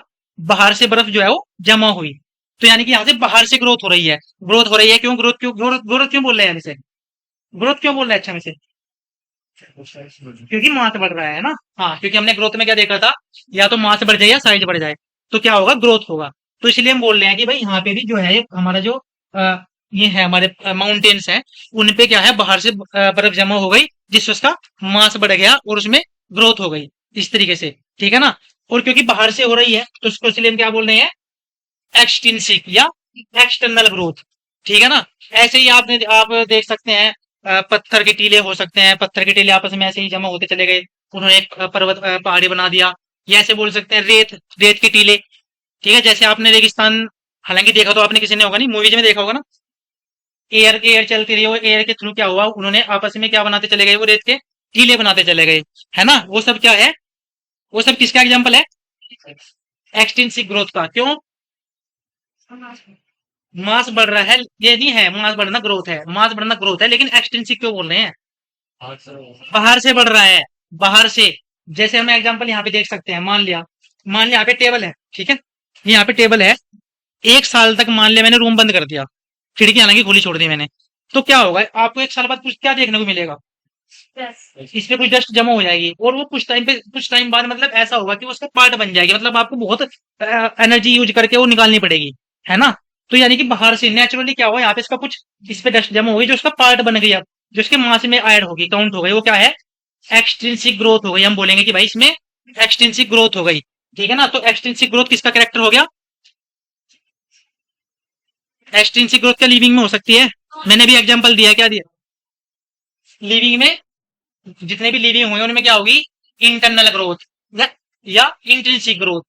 समझ आ रहा है ना सबको? और जितने भी नॉन लिविंग होंगे उनमें कौन सी होगी? Extrinsic growth. तो एक इसका फीचर हो गया यहाँ पे नॉन लिविंग का। ये नॉन लिविंग का फीचर हो गया यहाँ पर। ठीक है ना? यहाँ तक सब समझ आया? अब मैं एक क्वेश्चन लिख रहा हूँ, उसका आंसर देना सब। ये याद लिया ना सबने? ठीक है। अब क्वेश्चन है,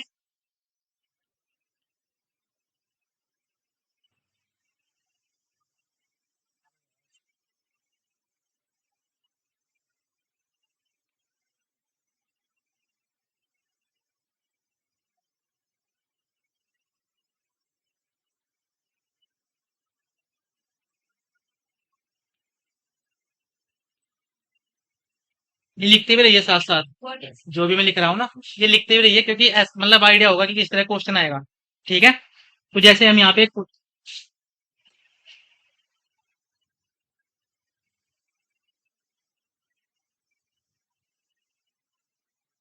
ग्रोथ इज ए,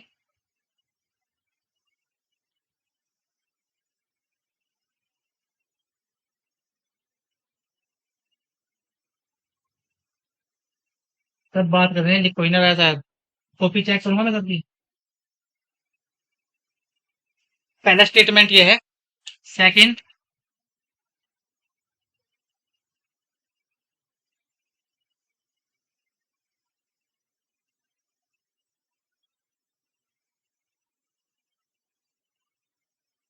दिख रहा है ना? ज़्यादा छोटा तो नहीं होगा ना?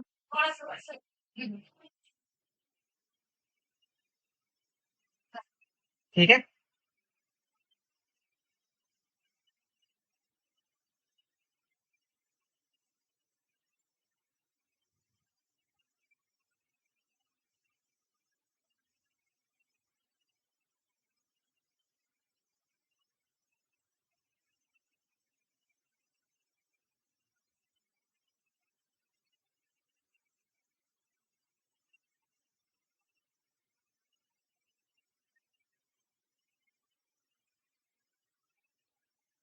साथ साथ सोचते रहिए ये क्या है इनका, मैं आंसर पूछूंगा एक को खड़ा करके, एक एक को, तब मुझे पता चलेगा कि किसको समझ में आया किसको नहीं आया। ठीक है?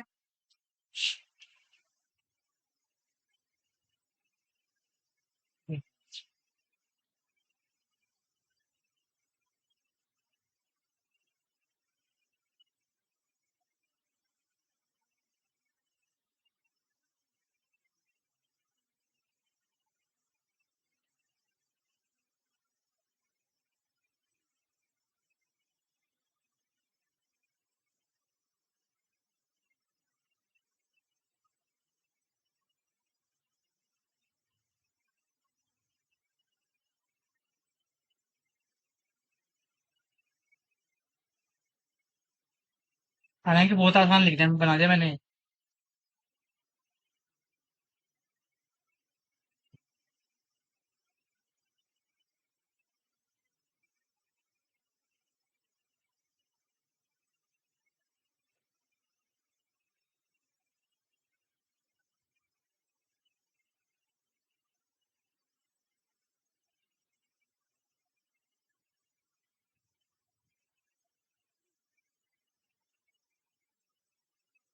लिख लिया सबने? अब लिख लिया तो सोच भी लो सब, क्योंकि मैं किसी को भी पूछ सकता हूँ। ठीक है? सोचो समझो मैंने जो भी बताया है। इतना आसान क्वेश्चन है ये, बहुत ज्यादा, क्योंकि जो मैंने पढ़ा, ये मैंने पढ़ाया है अभी अभी जस्ट। ठीक है? तो सब रेडी हैं? क्या? अच्छा, ये है कि कौन सा स्टेटमेंट जो है वो सच है, ट्रू है, सही है। ये तो पता है ना? इसका मतलब है कि growth is a defining feature of living. यानी कि ग्रोथ जो है वो ऐसा फीचर है जिससे हम बता सकते हैं कि भाई ये लिविंग है। इसका मतलब तो ये हो गया। डिफाइनिंग का मतलब परिभाषित करता हूं मैं कि भाई ये लिविंग है, इसका मतलब तो ये होगा। Extrinsic growth can be shown so by living organisms, जो एक्सटेंसिव ग्रोथ है वो किसी भी लिविंग ऑर्गेनिजम्स के द्वारा शो की जा सकती है। इसका ये हो गया। इसका intrinsic growth is a defining feature of non living, मतलब जो इंट्रिंसिक ग्रोथ है वो नॉन लिविंग में पाई जाती है। हम बता सकते हैं कि भाई नॉन लिविंग में अगर इंट्रिंसिक ग्रोथ पाई जा रही है तो हम बोलेंगे कि नॉन लिविंग है। ठीक, इसका मतलब ये हो गया। Intrinsic growth is a defining feature, इसका उल्टा है एकदम, कि भाई अगर इंट्रिंसिक फीचर है तो वो क्या होगा, लिविंग होगा। क्या ये सही है? तो इनमें से बताना है कौन सा स्टेटमेंट सही है। सबको समझ आ गया? सबको समझ आ गया ना? आप खड़े हो जाइए। क्या सही लग रहा है आपको सुन? किसको? क्या पूछा आपने? कौन सा क्वेश्चन? कौन सा क्वेश्चन? भाई साहब, कितने कौन से क्वेश्चन मैंने कहाँ का लिखे हैं क्वेश्चन यार? ये सारे क्वेश्चन लग रहे हैं क्या आपको? ये क्या लिखा है, क्यों? क्वेश्चन ये है विच स्टेटमेंट इज ट्रू, ये स्टेटमेंट है। अरे यार, ये लाइट मतलब वहाँ यहाँ पे कुछ ऐसे एनिमेटर वगैरह नहीं है क्या? आज तो कुछ भी नहीं पढ़ा हमने।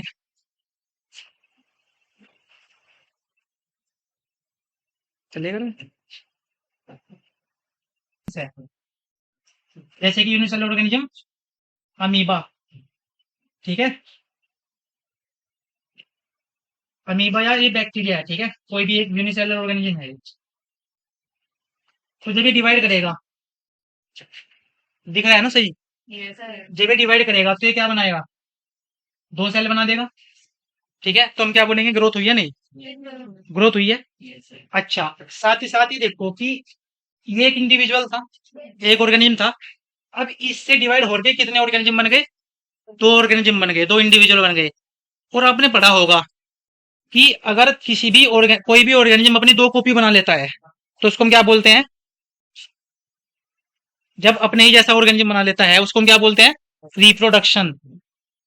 समझ आ रहा है? पढ़ा होगा नहीं तो, ये तो डेफिनेशन देते तो यार होती है, पता ही है ना कि अगर कोई इंडिविजुअल अपने जैसी कॉपी बना रहा है उसको हम क्या बोलते हैं? कि वो रिप्रोड्यूस कर रहा है।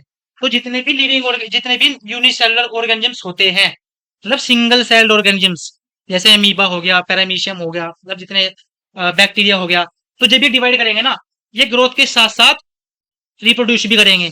ठीक है ना? मतलब यहाँ पे इसमें ग्रोथ हुई है क्योंकि भाई यहाँ पे सेल का नंबर बढ़ा है, साथ ही साथ इंडिविजुअल का नंबर, अगर यहाँ पे इंडिविजुअल का नंबर बढ़ रहा है, मतलब इंडिविजुअल का नंबर भी बढ़ रहा है, तो उसको हम क्या बोल रहे हैं? ग्रोथ बोल रहे हैं। लेकिन इसने अपनी जैसी कॉपी बनाई है, इसको हम क्या बोल रहे हैं? रिप्रोडक्शन। तो इसीलिए हम बोल सकते हैं कि यूनिसेलुलर ऑर्गेनिजम्स में अगर वो ग्रोथ करेगा, मतलब सेल डिवाइड करेगा, ठीक है, सेल डिवाइड करेगा तो ग्रोथ भी कर रहा है वो, और साथ ही साथ वो रिप्रोड्यूस भी कर रहा है। मतलब हम ऐसे बोल सकते हैं कि जब कोई भी यूनिसेलुलर इंडिविजुअल या ऑर्गेनिज्म जब डिवाइड करेगा ना, तो ग्रोथ और रिप्रोडक्शन उसके लिए सेम ही है, सिनोनिमस वर्ड है, पर्यायवाची है। समझ रहा है ना? मतलब एक ही चीज के दो नाम है। मतलब अगर ग्रोथ बोल लेंगे हम उसको कि इसमें ग्रोथ हो रही है, तो उसको हम बोल सकते हैं कि इसमें रिप्रोडक्शन भी हो रहा है क्योंकि नया इंडिविजुअल बन रहा है। और ये सिर्फ और सिर्फ कहाँ तक सीमित है? यूनिसेलुलर ऑर्गेनिजम्स तक। मल्टी सेलुलर ऑर्गेनिजम्स ऐसा नहीं कर सकते। अच्छा बताओ, जैसे मान लिया मैं साइकिल पे जा रहा हूँ, दो भाई है, मतलब एक मेरा भाई है, एक मैं जा रहा हूँ, ठीक है? साथ ही मैंने एक सुअर सुअर को ठोक दिया, जो कि मेरा एक दोस्त ही था। वो भी एक दोस्त ही था, ठीक है? साइकिल से गिर गए हम, मुझे थोड़ी बहुत चोट लगी, मेरा होठ से थोड़ा, मतलब मेरा होठ फट गया, ठीक है? यहाँ की सेल्स डैमेज हो गई। अब मान ले यहाँ पे इसको सेल्स को भरना पड़ेगा, तो उसको हम क्या बोलेंगे? यहाँ पे सेल्स डिवाइड करेंगे, है ना? इसको यहाँ पे भरेगी। तो क्या मैं रिप्रोड्यूस कर रहा हूँ? क्या मैं एक बच्चे को जन्म दे रहा हूँ? ऐसा कुछ है? कोई भी मतलब ऐसा हो, मतलब हम बोल रहे हैं जैसे कि सेल डिवीजन अगर हो गई तो हम क्या बोलेंगे? उसको रिप्रोड्यूस कर रहा है यूनिसेलुलर ऑर्गेनिज्म। क्या मल्टी सेलुलर ऑर्गेनिज्म में ऐसा है? क्या हम में ऐसा हो रहा है? क्या मैंने एक दूसरा बंदा बना दिया? ऐसा नहीं है ना?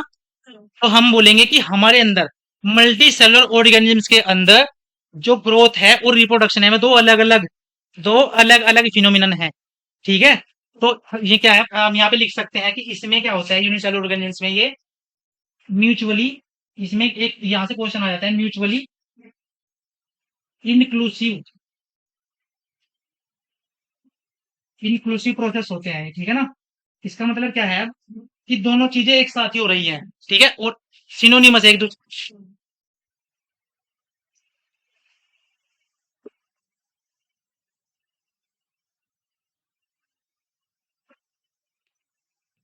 समझ आया मैंने क्या बोला है? कि यूनिसेलुलर ऑर्गेनिजम्स जो होते हैं उनमें म्यूचुअली इंक्लूसिव प्रोसेस होता है, ग्रोथ जो है वो एक म्यूचुअली इंक्लूसिव प्रोसेस है, यानी कि इसमें जो है ग्रोथ मतलब रिप्रोडक्शन और सेल डिवीजन या ग्रोथ जो है वो एक साथ हो रहे हैं और एक ही चीज है, ठीक है ना, इंक्लूडेड है एक दूसरे के साथ, ठीक है ना, समझा। और हमारे अंदर मल्टी सेलुलर ऑर्गेनिज्म में क्या होता है, ये म्यूचुअली एक्सक्लूसिव प्रोसेस होता है। क्या होता है? Exclusive process. एक्सक्लूसिव का क्या मतलब है कि ग्रोथ और रिप्रोडक्शन दो अलग अलग फिनोमिनन है, ठीक है, आया समझ। तो भी हमने आज ग्रोथ पढ़ा। इसके बाद हम ऐसे बोल सकते हैं यहाँ पे, साथ ही साथ हम ऐसे बोल सकते हैं कि इसमें ये क्या है, इंटरडिपेंडेंट है, यानी कि ग्रोथ और रिप्रोडक्शन क्या है, इंटरडिपेंडेंट है। इंटरडिपेंडेंट का क्या मतलब हुआ? इंटरडिपेंडेंट क्या मतलब हुआ?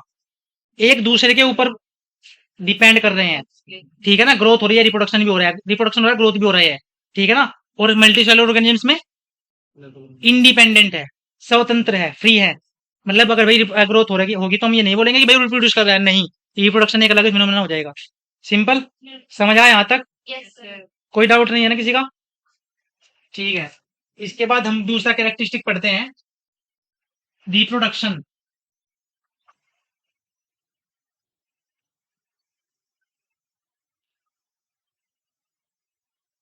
अब रिप्रोडक्शन क्या बताया मैंने? रिप्रोडक्शन क्या बताया था मैंने? अभी कुछ बताया था, कुछ डेफिनेशन दी थी मैंने रिप्रोडक्शन की।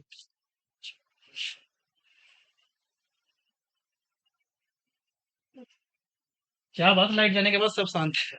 मुझे लग रहा है शायद रिप्रोडक्शन होता है production of new individual, new organism या प्रोजेनी, ठीक है। क्या होता है? प्रोडक्शन ऑफ, लिखते रहिए साथ साथ, ऐसे आपको मुझे पता है समझ में आएगा, नींद आ रही होगी। हालांकि ऐसे में तो नींद भी नहीं आती किसी को, जो आ रहा है वो तो बहुत खतरनाक बात है। प्रोडक्शन ऑफ न्यू इंडिविजुअल,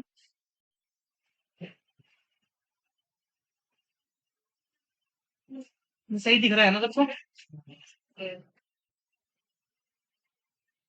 और प्रोजेनी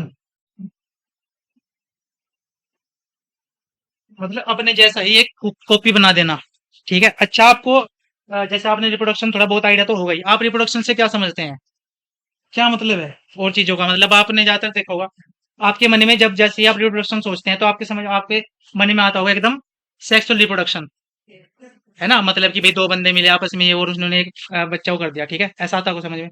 लेकिन जो रिप्रोडक्शन होता है वो टू टाइप्स का होता है, पता है, सेक्सुअल और एसेक्सुअल। अच्छा, तो किसी को पता है इनमें क्या डिफरेंस है? सेक्सुअल रिप्रोडक्शन बताओ जिस किसी को भी आता है, ये लिख लिया था ना?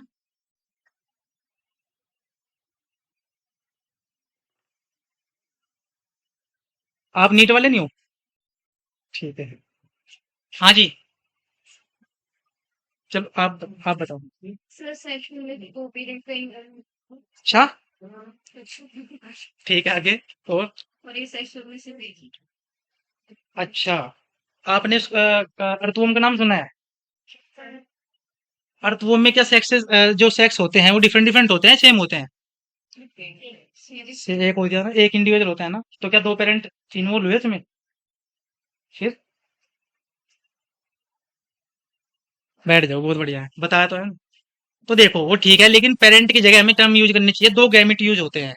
पेरेंट का क्या मतलब है अब यहाँ पे, क्योंकि इसके एक्सेप्शन भी है कुछ, जैसे हमारे तो हम बोल रहे हैं कि वहां पे एक ही पेरेंट है और एक ही पेरेंट ने क्या कर दिया, रिप्रोड्यूस किया, और कमाल की बात, तो मतलब बच्चे को जन्म दे रहा है, जिसको हम सेक्सुअल रिप्रोडक्शन ही बोलते हैं, ठीक है। तो क्या होता है सेक्सुअल रिप्रोडक्शन में, हेडिंग डालिए।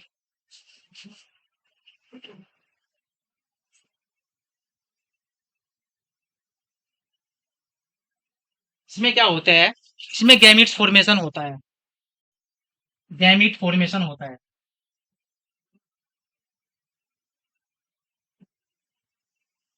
अब गैमिट क्या होते हैं,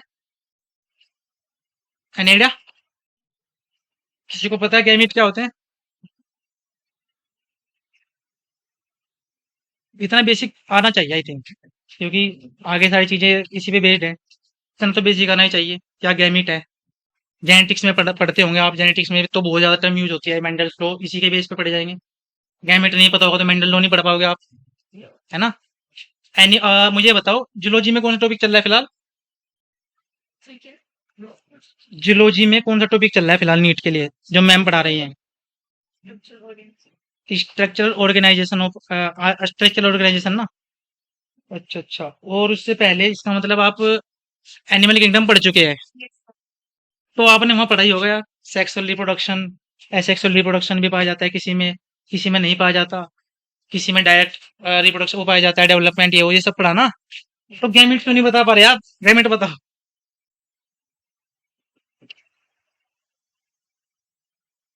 पता नहीं किसी को? रुको ये बताएगी लड़की, ये कर रही थी, पता नहीं है। और रुको।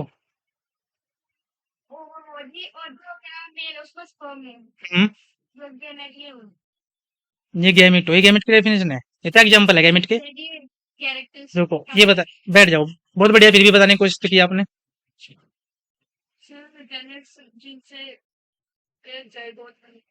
हम्म।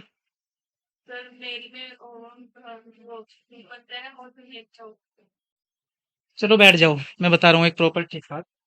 तो क्या होता है, हमारी बॉडी में किसी भी ऑर्गेनिजम्स की बॉडी में क्या होता है, दो टाइप की सेल्स पाई जाती है जो हायर एनिमल्स हैं, हायर ऑर्गेनिजम्स है, जैसे कि हम हैं ह्यूमंस, मैमल्स, ठीक है। और फिर और भी रेप्टाइल्स वगैरह हो गए, पढ़ा है आपने ये चीजें, ठीक है। तो उसमें क्या होता है, उनमें दो टाइप की सेल पाई जाती है, एक सोमेटिक सेल, सोमेटिक सेल, है ना? हालांकि यहाँ का टॉपिक नहीं है लेकिन फिर भी आपको केमिस्ट्री नहीं पता है तो ये थोड़ा क्लियर करना पड़ेगा, ठीक है। सोमेटिक सेल और एक होती है क्या, जर्म सेल। अब इनका क्या मतलब, सोमेटिक सेल का क्या काम होता है, हमारी बॉडी को रिपेयर करना, डैमेज को रिपेयर करना, हमारी बॉडी की ग्रोथ करना, ठीक। लेकिन जर्म सेल का क्या है, रिप्रोड्यूस करवाना। जर्म सेल्स क्या करेंगी, डिवाइड होकर के कुछ स्पेसिफिक सेल्स फॉर्म करेंगी, जो कि क्या होंगी, हैप्लॉइड होंगी। हैप्लॉइड का क्या मतलब होता है कि मान लिया अगर यहाँ पे इसमें जो जो जर्म सेल है, हमारे क्रोमोसोम में सॉरी, हमारी जो सेल है उसमें कितने क्रोमोसोम्स पाए जाते हैं वैसे, ये बताओ पहले। 46। तो क्या होगा, यहाँ पे 46 प्रेजेंट है जो कि पेयर्स में प्रेजेंट है। पेयर्स में क्यों प्रेजेंट है वो, पेयर्स में क्यों प्रेजेंट है वो? नहीं, मतलब मैं बोल रहा हूँ कि जैसे आप चलो आप बुरा मान लीजिए, मैं अपनी सेल ले रहा हूँ। मान ली मैंने यहाँ से अपनी एक सेल निकाली, उसको हम अंडर माइक्रोस्कोप ऑब्जर्व किया, ठीक है। मैंने देखा कि मेरी सेल में जो है यहाँ पे मुझे 46 क्रोमोसोम पाए गए और 23 पेयर में पाए गए। तो ऐसा क्यों, पेयर में क्यों पाए जा रहे हैं? क्योंकि क्या है यहाँ पे 23 जो है, यहाँ पर इसका जो पेयर बनेंगे वो क्या होंगे, कि 23 का पेयर बन जाएगा ना। भाई 23 तो आ गए मेरे, मेरी मदर से, और 23 आ गए मेरे पापा से, तो इसलिए हमारे इसमें पेयर में प्रेजेंट होते हैं, ठीक है। तो जब हमारे हम रिप्रोड्यूस करते हैं तो उनको बनाने के लिए जो भी हमारी जर्म सेल्स होती है वो डिवाइड करेंगी। इनमें एक प्रोसेस होगा, सेल डिवीजन। कौन सा? Cell division. सेल डिवीजन भी कई टाइप से होते हैं, तो इनमें कौन सा सेल डिवीजन होना चाहिए? मियोसिस, माइटोसिस पढ़ा है? मियोसिस क्या होता है? हाँ, रिडक्शनल डिवीजन, ओके। और किसी को और आइडिया, किसी को? क्या होता है देखो, मेरा सारा बेसिक ही बता रहे यहाँ पे देखो। जैसे कि यहाँ पे एक सेल है, अगर डिवीजन हो करके, ठीक है, जब इसमें डिवीजन होगा, अगर इसमें क्रोमोसोम का नंबर जो है आधा रह जाए, मान लिया यहाँ पे 46 था, अब यहाँ पे आधा होगा तो इससे कितना आ जाएगा, आधा 23 एक में आ गया, 23 इसमें, तो दो सेल बन जाएंगे यहाँ पे 23 की।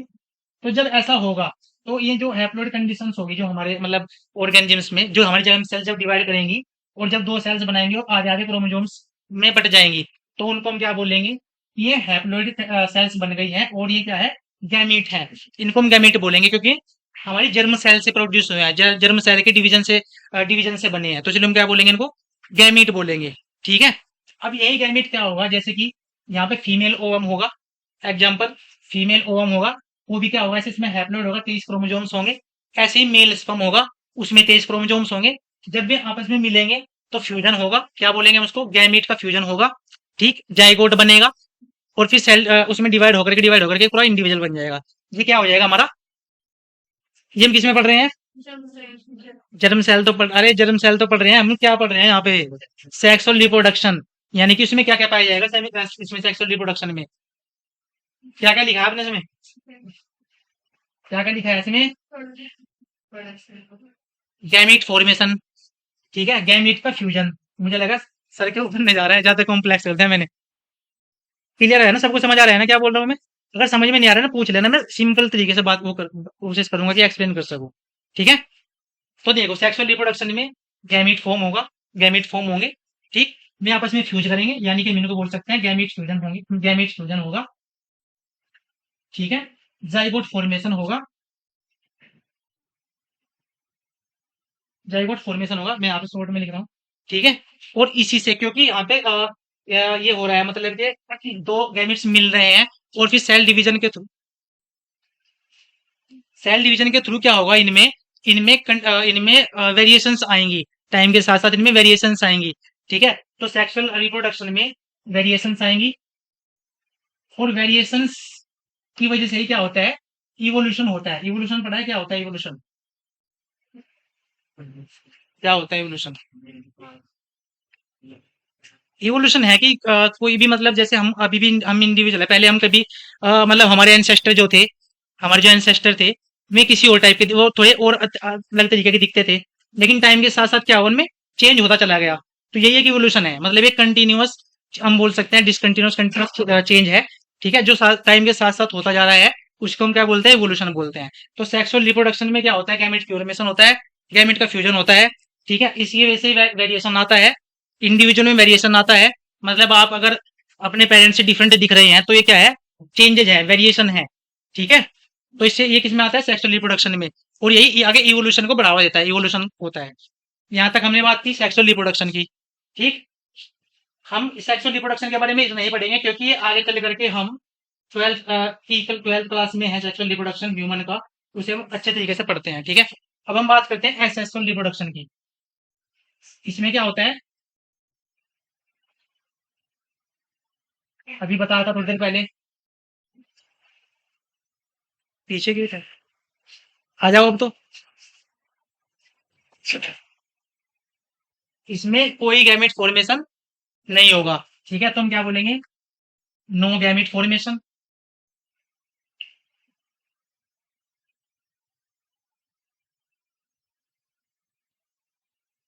ठीक है। तो जब गैमेट ही नहीं बनना है, तो फ्यूजन का तो कोई सवाल ही नहीं बनता, है ना। तो कोई सवाल ही नहीं है, तो गैमेट फॉर्मेशन नहीं होगा, तो फ्यूजन नहीं होगा, और इसमें कोई वेरिएशन भी नहीं आएगी। ये हम आगे बहुत अच्छे तरीके से डिस्कस करेंगे कि वेरिएशन किस वजह से आती है। अगर आपने, चलो मैं बताता हूँ, आपने पढ़ा है क्रॉसिंग ओवर, पढ़ा है आपने? क्रॉसिंग ओवर के बारे में कुछ आइडिया आपको? जब सेल डिवाइड करती है, तो उसमें क्या होता है, स्पेशली मियोसिस में, जब सेल डिवीजन होता है, मियोसिस सेल डिवीजन होता है, उसमें एक फिनोमेनन होता है क्रॉसिंग ओवर का, वो ही क्या करवाता है, वेरिएशन लाने का काम करता है। और वो सिर्फ किस में होगा, सेक्सुअल रिप्रोडक्शन में, क्योंकि सेक्सुअल रिप्रोडक्शन में मियोसिस हो रहा है, ठीक है, मियोसिस जो है वो सेक्सुअल रिप्रोडक्शन में ही हो रहा है, इसी वजह से वो वेरिएशन का काम करता है, वेरिएशन लाने का काम करता है। इनमें मियोसिस नहीं हो रहा है, जिस वजह से इनमें कोई वेरिएशन नहीं आएगी, तो कोई इवोल्यूशन भी नहीं आएगा होगा। तो जैसे मतलब इंडिविजुअल यहाँ पे प्रेजेंट है फिलहाल, कई साल पहले वो ऐसे ही सेम बने रहेंगे, ठीक है। ये है हमारा एसेक्सुअल रिप्रोडक्शन, समझ आया सबको? अब हम बात करते हैं एसेक्सुअल रिप्रोडक्शन के मोड की, कितने टाइप्स का हो सकता है ये, या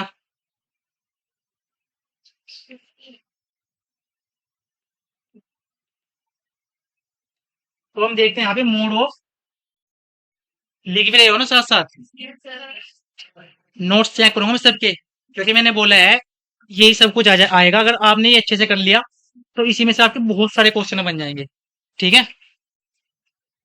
और ये एनसीईआरटी में गिवन नहीं है, क्योंकि पता नहीं क्यों मतलब कटवा दिया है, लेकिन क्वेश्चन फिर भी डालते हैं इसमें से वो। तो mode of sexual reproduction,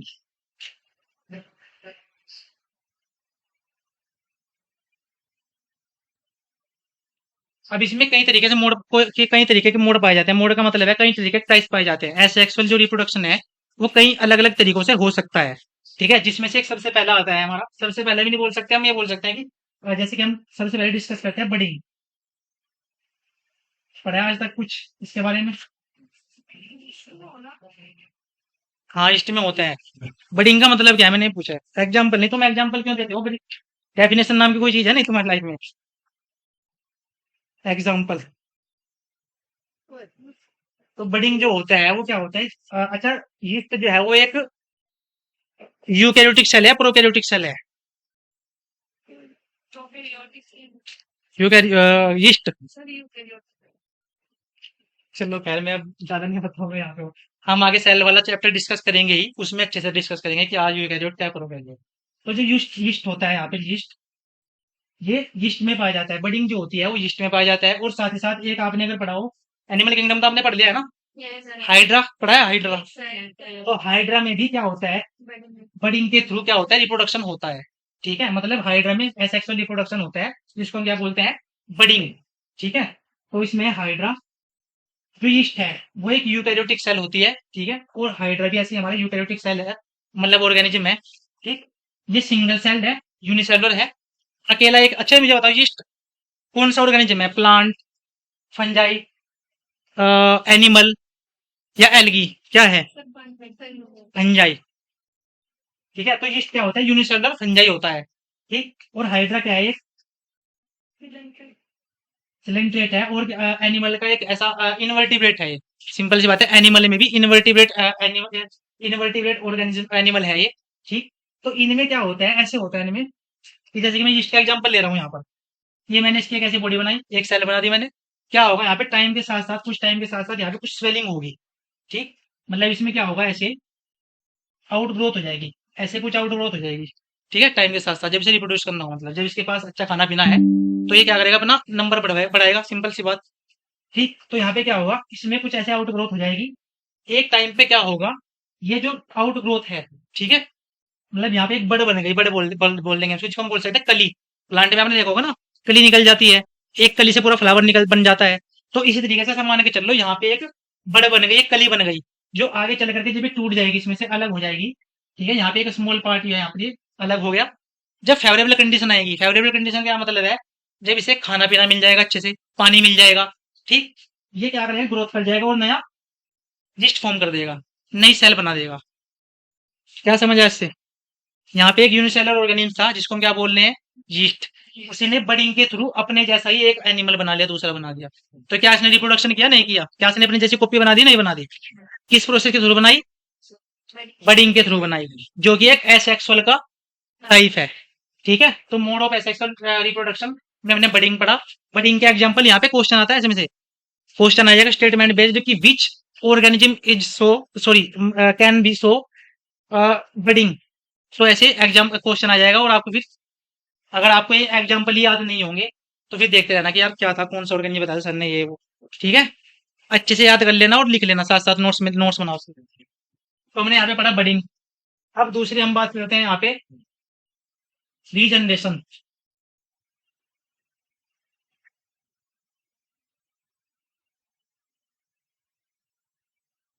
regeneration, अब रीजनरेशन का क्या मतलब है? ठीक, अब कुछ ऑर्गेनिजम्स जो होते हैं, उनमें क्या होता है, जो कुछ ऑर्गेनिजम्स होते हैं, जैसे कि हम यहाँ पे बात करते हैं प्लेनेरिया। एनिमल एनिमल किंगडम आपने पढ़ लिया है।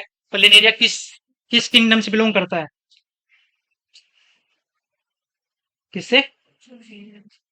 Very good. तो सिलेंट्रेटस है एक ऐसा इंडिविजुअल है, प्लेनेरिया।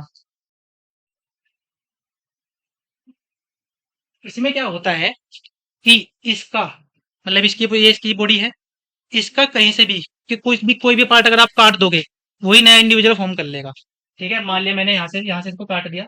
ठीक है, तो ये अलग हो गया, यहाँ पे ऐसे, ये ऐसे यहाँ पे अलग हो गया, और यहाँ पे इसका ये पार्ट अलग हो गया। तो ये पार्ट जो है, वो आगे चल करके पूरा इंडिविजुअल फॉर्म कर लेगा। और ये वाला जो पार्ट है, ये आगे चल करके ऐसे पूरी अपनी इसकी मतलब टेल बना देगा। तो कहीं से भी आप इसको कहीं से भी कैसे भी काट दोगे ना, तो हर एक टुकड़ा, हर एक पीस जो है, वो नया इंडिविजुअल फॉर्म कर लेगा। इसी को हम क्या बोलते हैं, रीजनरेशन। क्या ये बडिंग जैसा है?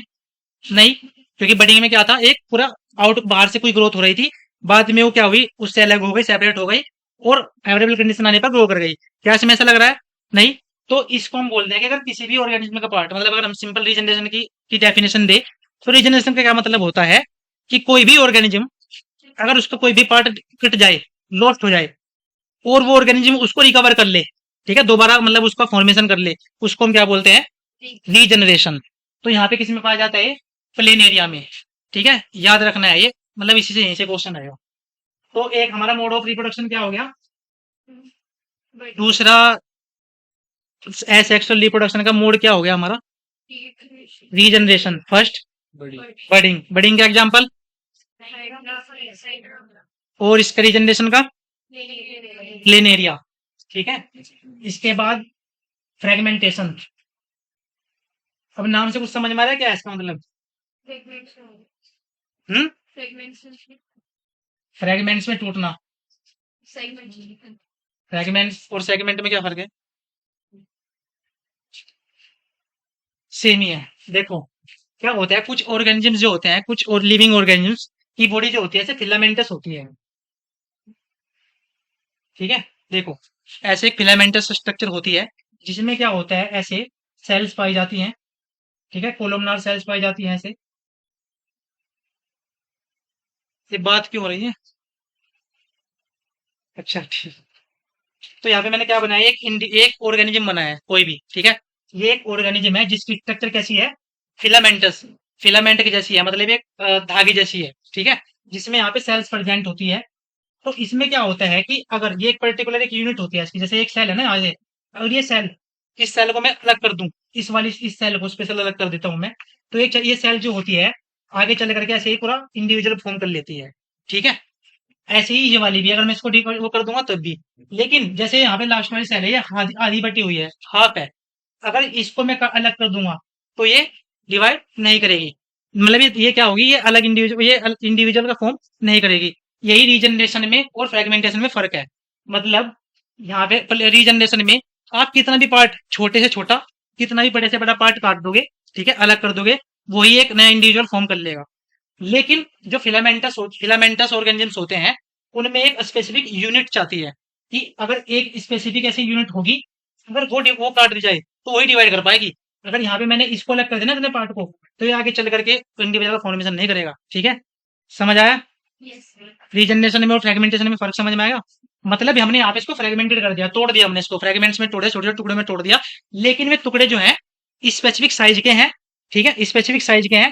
अगर वो स्पेसिफिक साइज के टुकड़े अलग हो गए तो ही वो क्या करेंगे, आगे चल करके एक नया इंडिविजुअल फॉर्म कर देंगे। अगर उससे कम यूनिट होगी, मतलब अगर आधी सेल होगी, तो वो नहीं कर पाएगी।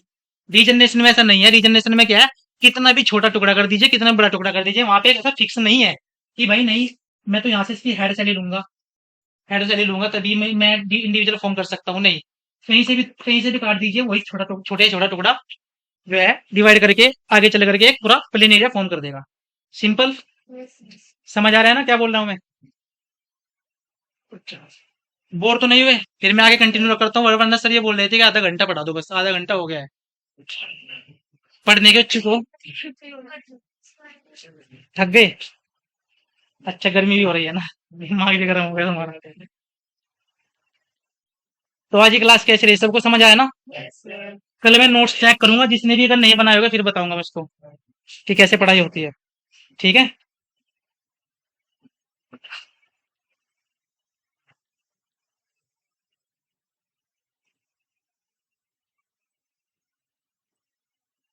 बंदी कर रखा मैंने बस।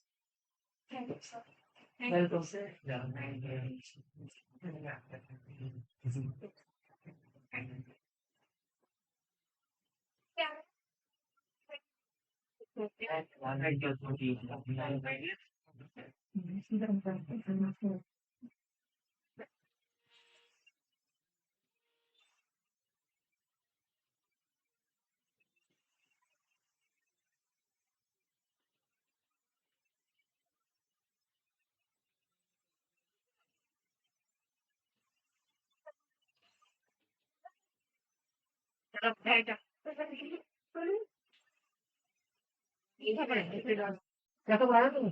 अच्छा अच्छा, बढ़िया।